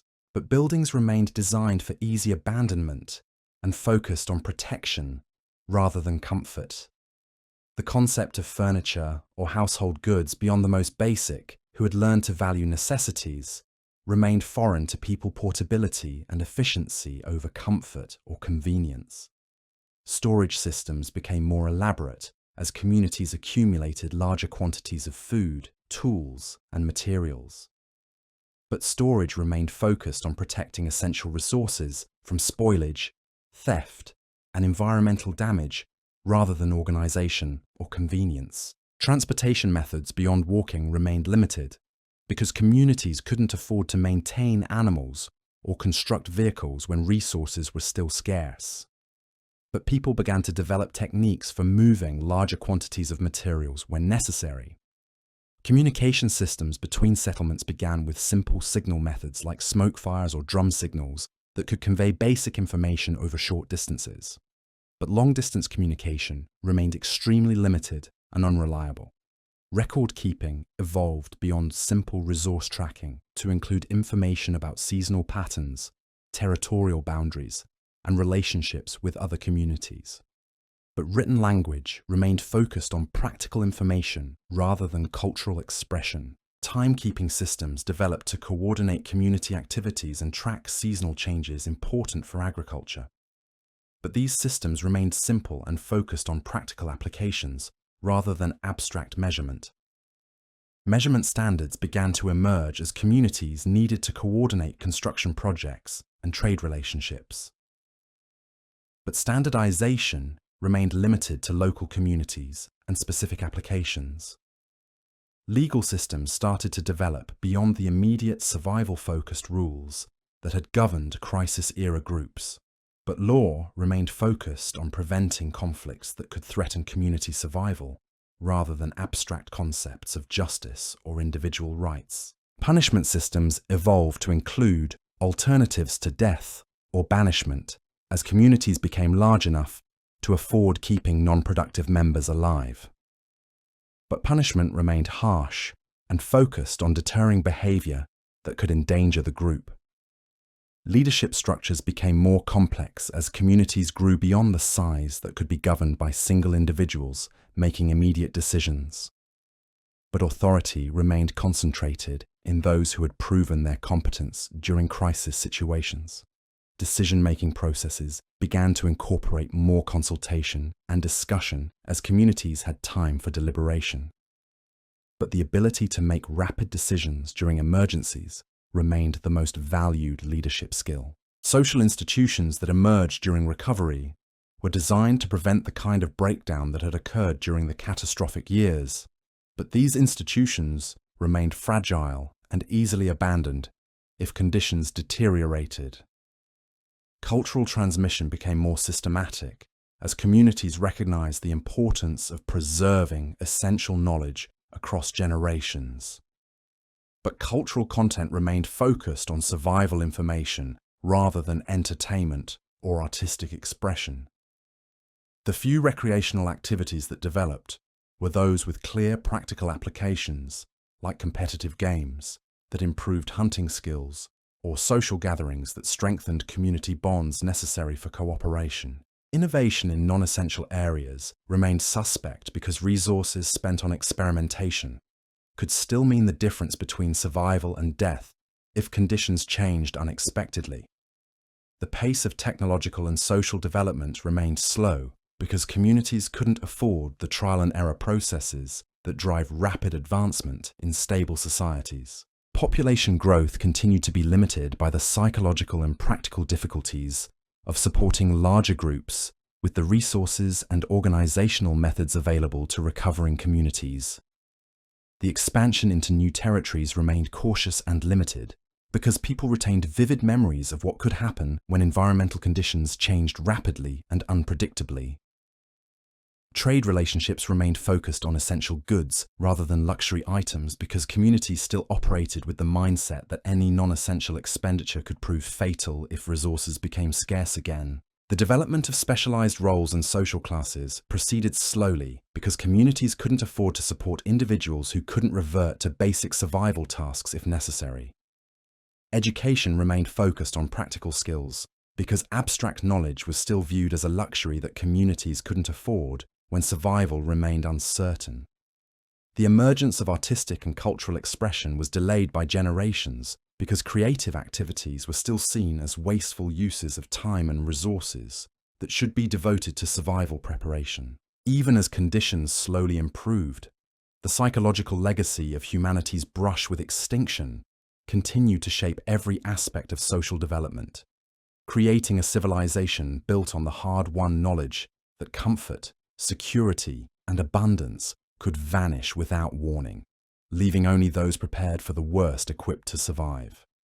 Recovery, when it finally began, was painfully slow and uncertain. Even as the skies gradually cleared and temperatures crept toward more survivable levels, the damage to both ecosystems and human populations was so extensive that progress came in tiny increments spread across generations. The survivors who lived to see marginally better conditions carried the trauma and lessons of near extinction with them, shaping human culture in ways that would persist for millennia. The first challenge wasn't celebrating improvement, it was learning to trust that improvement might last. People who had survived by expecting the worst found it psychologically impossible to plan for anything better. When a season produced more food than usual, instead of relief, survivors felt anxiety. They knew from bitter experience that abundance could vanish overnight, and they prepared obsessively for the next catastrophe. Children born during the early recovery years grew up in a world caught between hope and terror. Their parents, starved, couldn't bring themselves to show, scarred by memories of watching siblings' normal affection. Love had become dangerous during the crisis because emotional attachments made the inevitable losses unbearable. These recovering adults treated their children with the same calculating distance they had learned to maintain toward everyone during the worst years. The irony was crushing.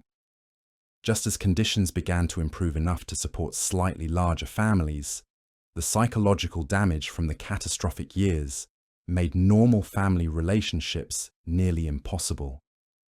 Parents evaluated their children's survival prospects with cold pragmatism, rationing affection based on which child seemed most likely to live to adulthood. These children learned to compete desperately for their parents' attention, understanding instinctively that love was conditional on usefulness. They developed the same hypervigilant, resource-focused mindset that had kept their parents alive, even though the immediate survival crisis was slowly fading. The trauma was passed down like a genetic inheritance, shaping personalities and worldviews generations after the original catastrophe had ended. Sleep patterns remained disrupted long after the immediate dangers had passed. Adults who had spent years listening for predators or raiders found themselves unable to rest deeply even when their shelters were secure. They would jolt awake at every sound, immediately alert and ready to flee. Their nervous systems remained locked in permanent crisis mode, flooding their bodies with stress hormones that gradually wore down their health even as external conditions improved. The few communities that managed to establish semi-permanent settlements faced unique psychological challenges. People who had survived by staying mobile found it terrifying to commit to staying in one place. What if conditions changed? What if resources ran out? What if other groups discovered their location and came to take what they had built? These early settlements were designed more like emergency camps than permanent towns. Everything was built to be abandoned quickly. Food stores were hidden in multiple locations. Escape routes were planned and regularly practiced. Children were taught to grab essential supplies and run at a moment's notice. The concept of home as a place of security and comfort remained foreign to people who had learned that attachment to any location could prove fatal. Social relationships within these recovering communities were complex and often brutal. The intense bonds forged during the crisis years created fierce loyalty between some individuals, but they also created exclusions that could turn violent. Groups that had survived together developed an us versus them mentality that made it difficult to accept new members or form larger communities. Trust remained a scarce commodity, doled out carefully and withdrawn instantly at the first sign of potential betrayal. People who had learned to share resources during the worst years found themselves hoarding again as soon as conditions improved slightly.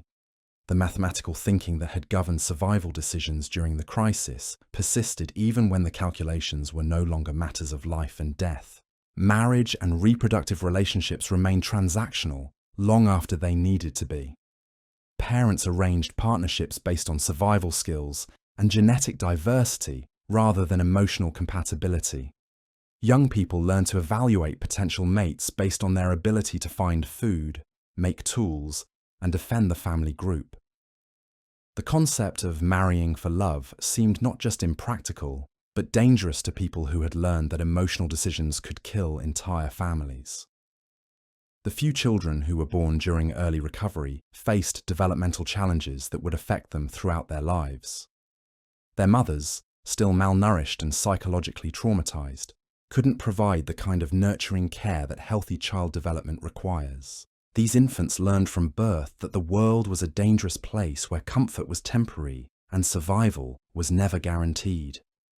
These children developed behavioral patterns that made them perfectly adapted to crisis conditions, but poorly suited for normal social interaction. They learned to be silent when adults were stressed, to eat quickly without complaint, and to never ask for comfort or attention when resources were scarce. They became miniature adults focused entirely on contribution and survival rather than learning and exploration. Education during the recovery period remained grimly practical. Children learned to identify dozens of edible plants, to track animals, to construct tools, and to fight with weapons before they learned to play games or tell stories. Abstract knowledge was still considered a dangerous luxury that distracted from essential survival skills. The few attempts at preserving pre-catastrophe cultural knowledge were half-hearted and often abandoned when immediate survival needs took precedence. Songs, stories, and traditions that didn't directly contribute to staying alive were forgotten as older survivors died without passing them on to children who were too busy learning practical skills to absorb cultural information. Language continued to evolve in ways that reflected the ongoing preoccupation with survival and scarcity. New words emerged to describe subtle gradations of hunger, different types of weather that might threaten food supplies, and complex social dynamics within groups that were larger than crisis-era bands, but still small enough that every individual's behavior affected everyone else. Meanwhile, vocabulary related to comfort, leisure, or purely aesthetic experiences remained underdeveloped. People had words for dozens of different ways to preserve meat, but no terms for concepts like beauty, entertainment, or relaxation. The richness of human emotional expression was compressed into the narrow band of feelings relevant to immediate survival. Tool technology continued to advance rapidly as communities had more time and resources for experimentation, but innovation remained focused entirely on improving efficiency and reliability rather than creating objects with aesthetic value. Every tool had to justify its existence through practical utility, and anything that served only decorative purposes was viewed with suspicion as a waste of precious materials and labor. The few craftspeople who began to develop specialized skills faced constant pressure to prove that their work contributed to community survival. A person who spent time carving decorative elements on tool handles had to demonstrate that their work improved grip, durability, or functionality, rather than serving purely artistic purposes. Weapon technology evolved to meet the changing nature of conflicts during recovery. As communities grew larger and more organized, warfare became more strategic and complex, but combat retained the brutal efficiency that had characterized fighting during the crisis years.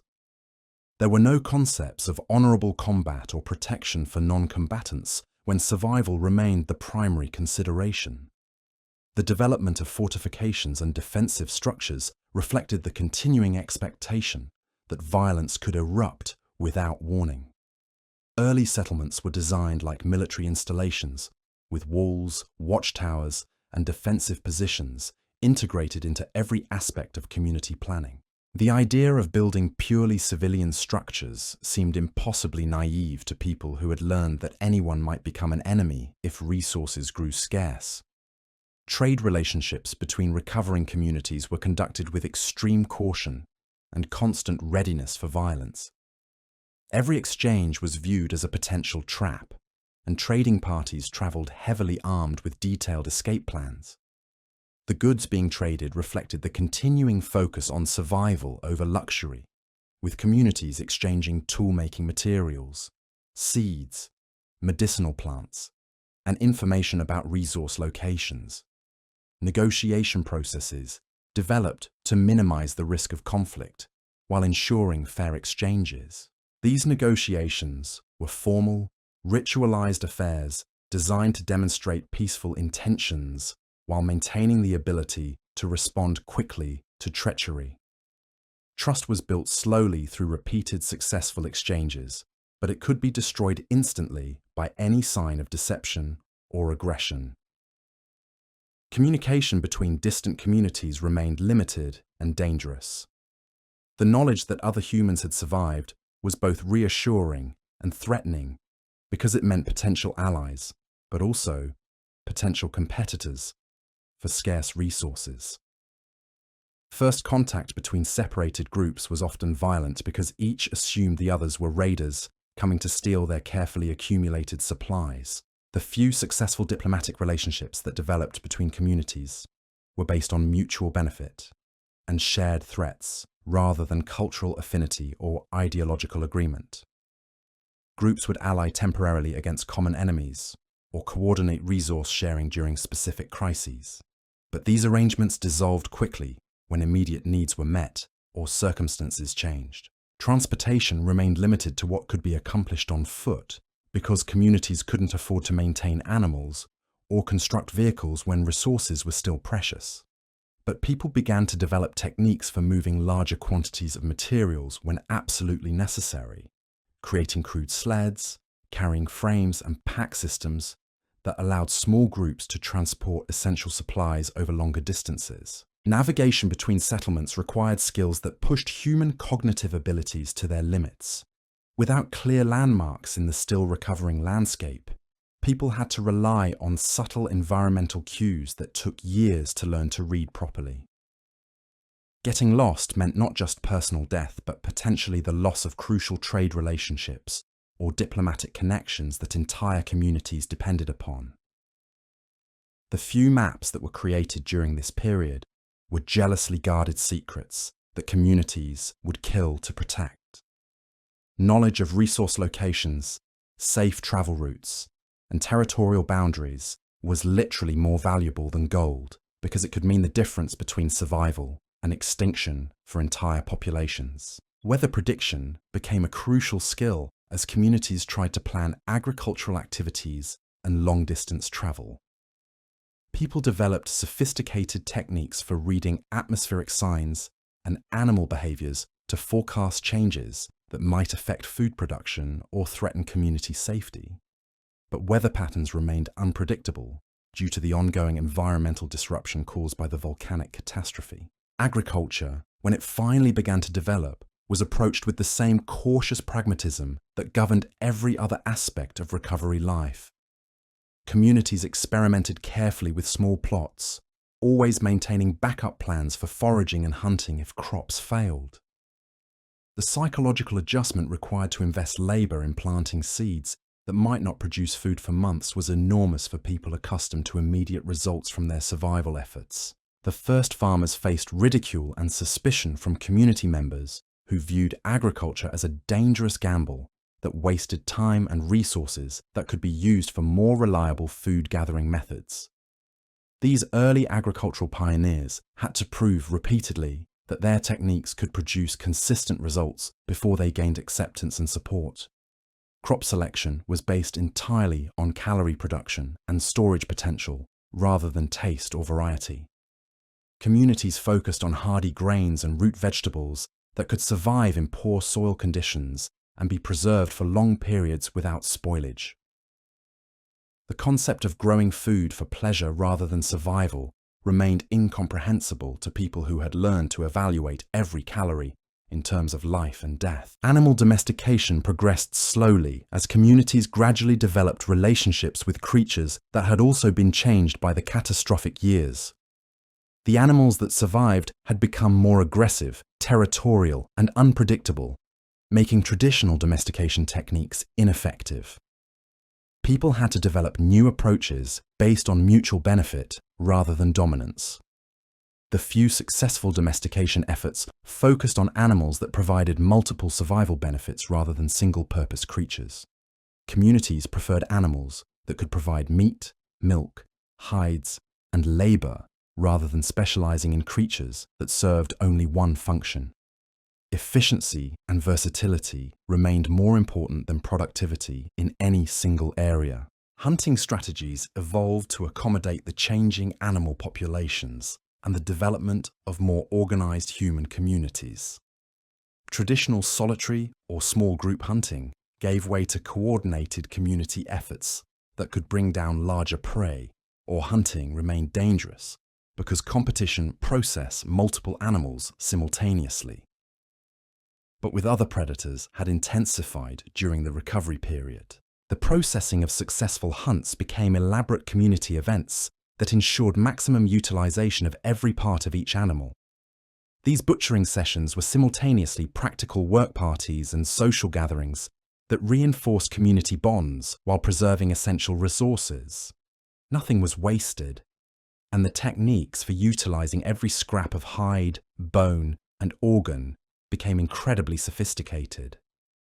Food preservation methods became more complex as communities had access to better equipment and more stable conditions for processing and storage. But these techniques remained focused on preventing spoilage and maximizing nutritional value rather than improving flavor or creating dietary variety. The goal was always to extract maximum caloric value from minimum resources. Cooking evolved beyond the basic roasting and boiling that had characterized crisis-era food preparation, but cuisine remained utilitarian rather than pleasurable. Seasonings and flavorings were used sparingly because they represented resources that could be better utilized for basic nutrition.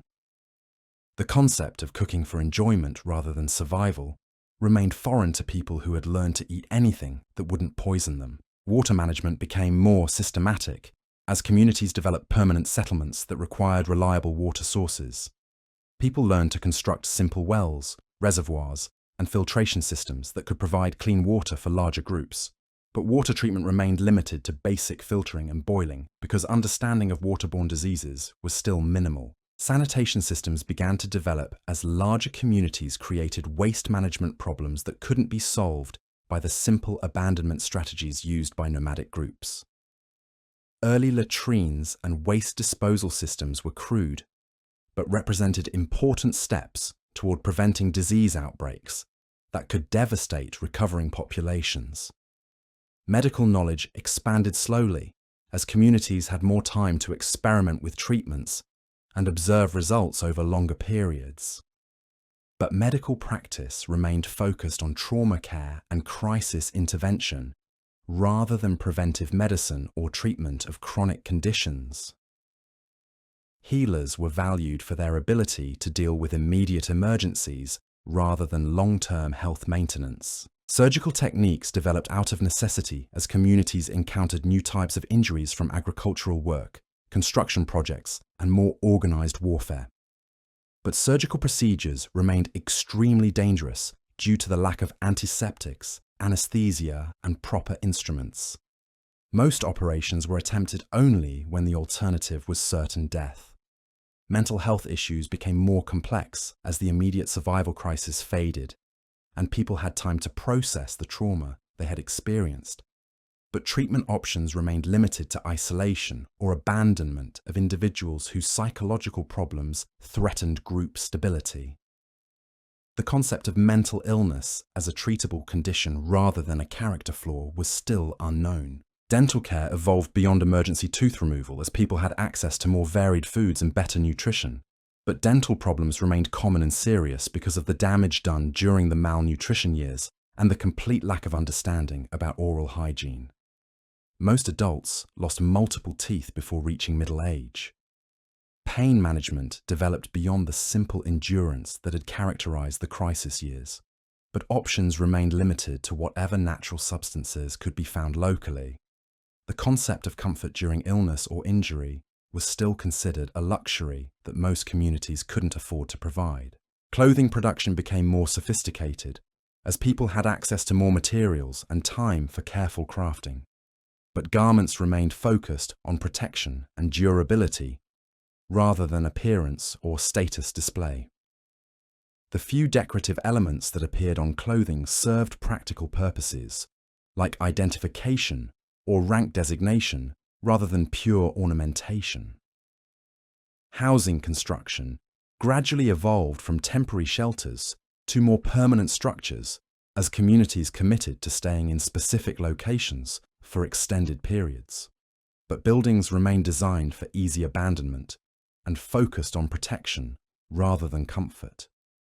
The concept of architecture as aesthetic expression was still generations away.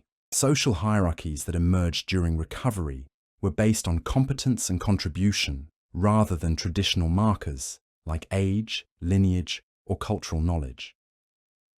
Leaders were those who could make difficult decisions quickly, find resources when others failed, and maintain group cohesion under pressure. These meritocratic systems were harsh but effective for communities still operating close to the edge of survival. Legal systems began to develop beyond the immediate survival-focused rules that had governed crisis-era groups. But law remained focused on preventing conflicts that could threaten community survival, rather than abstract concepts of justice or individual rights. Punishment was swift and practical, designed to deter behavior that could endanger the group, rather than provide rehabilitation or retribution. The few cultural traditions that survived were those with clear practical applications, or those that served essential social functions. Stories preserved important survival information. Songs helped with memorizing procedures, and ceremonies reinforced social bonds necessary for community cooperation. Art for its own sake remained suspect as a waste of precious time and resources. Religious and spiritual beliefs that emerged during recovery reflected the trauma of near extinction and the constant fear of its return. Deities were associated with survival and protection rather than fertility or abundance. Rituals focused on preventing catastrophe rather than celebrating prosperity. Prayer became a form of insurance against forces that had demonstrated their willingness to destroy humanity without warning. The pace of social and technological development remained slow because communities couldn't afford the trial and error processes that drive rapid advancement in stable societies. Every innovation had to prove its worth immediately, and failure could still mean death for individuals or entire groups. Progress came in tiny increments, each one carefully tested and validated before being adopted. Population growth continued to be limited by psychological and practical constraints that made supporting larger groups difficult with available resources and organizational methods.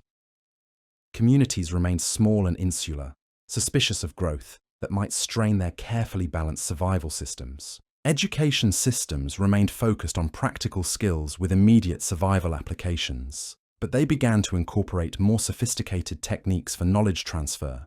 Communities recognized the importance of preserving essential information across generations and developed methods for ensuring that crucial skills wouldn't be lost when experts died. The emergence of specialized roles proceeded cautiously as communities grew large enough to support individuals who focused on specific skills rather than general survival tasks. But these specialists still had to maintain basic competence in hunting, gathering, and defense, because everyone might need to revert to survival mode if conditions deteriorated. Trade networks gradually expanded as communities developed surplus production and needed resources that weren't available locally. But these exchanges remained focused on essential goods rather than luxury items, and trading relationships were conducted with constant awareness that partners might become competitors if circumstances changed. The development of more complex social institutions was delayed by the persistent expectation that current improvements might be temporary.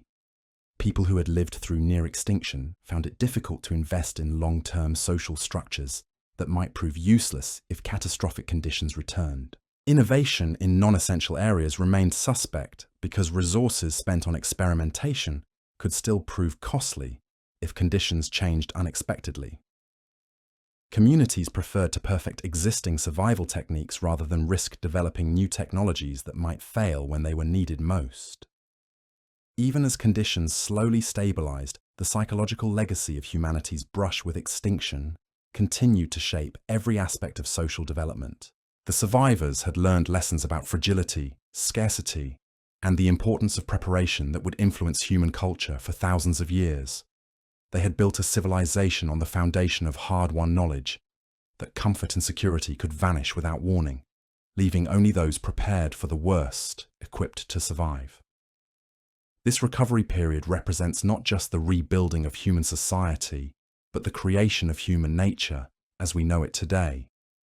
Every aspect of modern human psychology, from our tendency to worry about future disasters, to our ability to cooperate in small groups while remaining suspicious of larger institutions, can be traced back to the adaptations that allowed these few thousand individuals to survive and rebuild from the ashes of near extinction. The children who grew up during this recovery became the first fully modern humans, carrying forward both the genetic legacy and the cultural inheritance of those who had endured humanity's darkest hour. Their descendants would eventually create the complex civilizations we know today, but they would always carry within them the deep knowledge that existence itself is fragile and that survival requires constant vigilance, cooperation, and preparation for the unthinkable. This was more than just the worst time to be human. This was the crucible that forged what it means to be human, the trial that determined not just whether our species would survive, but what kind of survivors we would become. And in every act of caution, every moment of cooperation, every demonstration of resilience in the face of seemingly impossible challenges, we continue to live out the legacy of those ancient few who refused to surrender when surrender would have been the rational choice. So there you have it. The absolute worst time to have ever been human. A period so brutal, so unforgiving, that it makes every other chapter of human suffering look like a minor inconvenience. This wasn't just about bad weather or political upheaval or even war. This was about the fundamental question of whether our species would continue to exist at all. When you woke up this morning, you probably didn't think twice about turning on a light, grabbing something from the refrigerator, or checking your phone. You live in a world where the biggest daily challenge might be traffic or a difficult email. But every single one of these mundane luxuries exists because a few thousand desperate, starving, traumatized humans somehow found the strength to keep going when everything rational told them to give up. The genetic evidence is undeniable. We are all descendants of those survivors. Every human being alive today carries the DNA of people who endured the unendurable, who made impossible choices, who sacrificed everything that made life worth living, just to preserve the possibility that life might continue. Their trauma is written into our genes, their hard-won wisdom encoded in our instincts, their desperate innovations embedded in the foundation of everything we call civilization.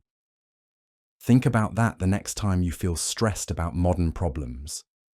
The anxiety you feel about job security, relationships, or the future isn't just personal neurosis. It's the echo of ancestors who learned that comfort is temporary, that abundance can vanish overnight, and that survival requires constant preparation for the worst possible scenarios.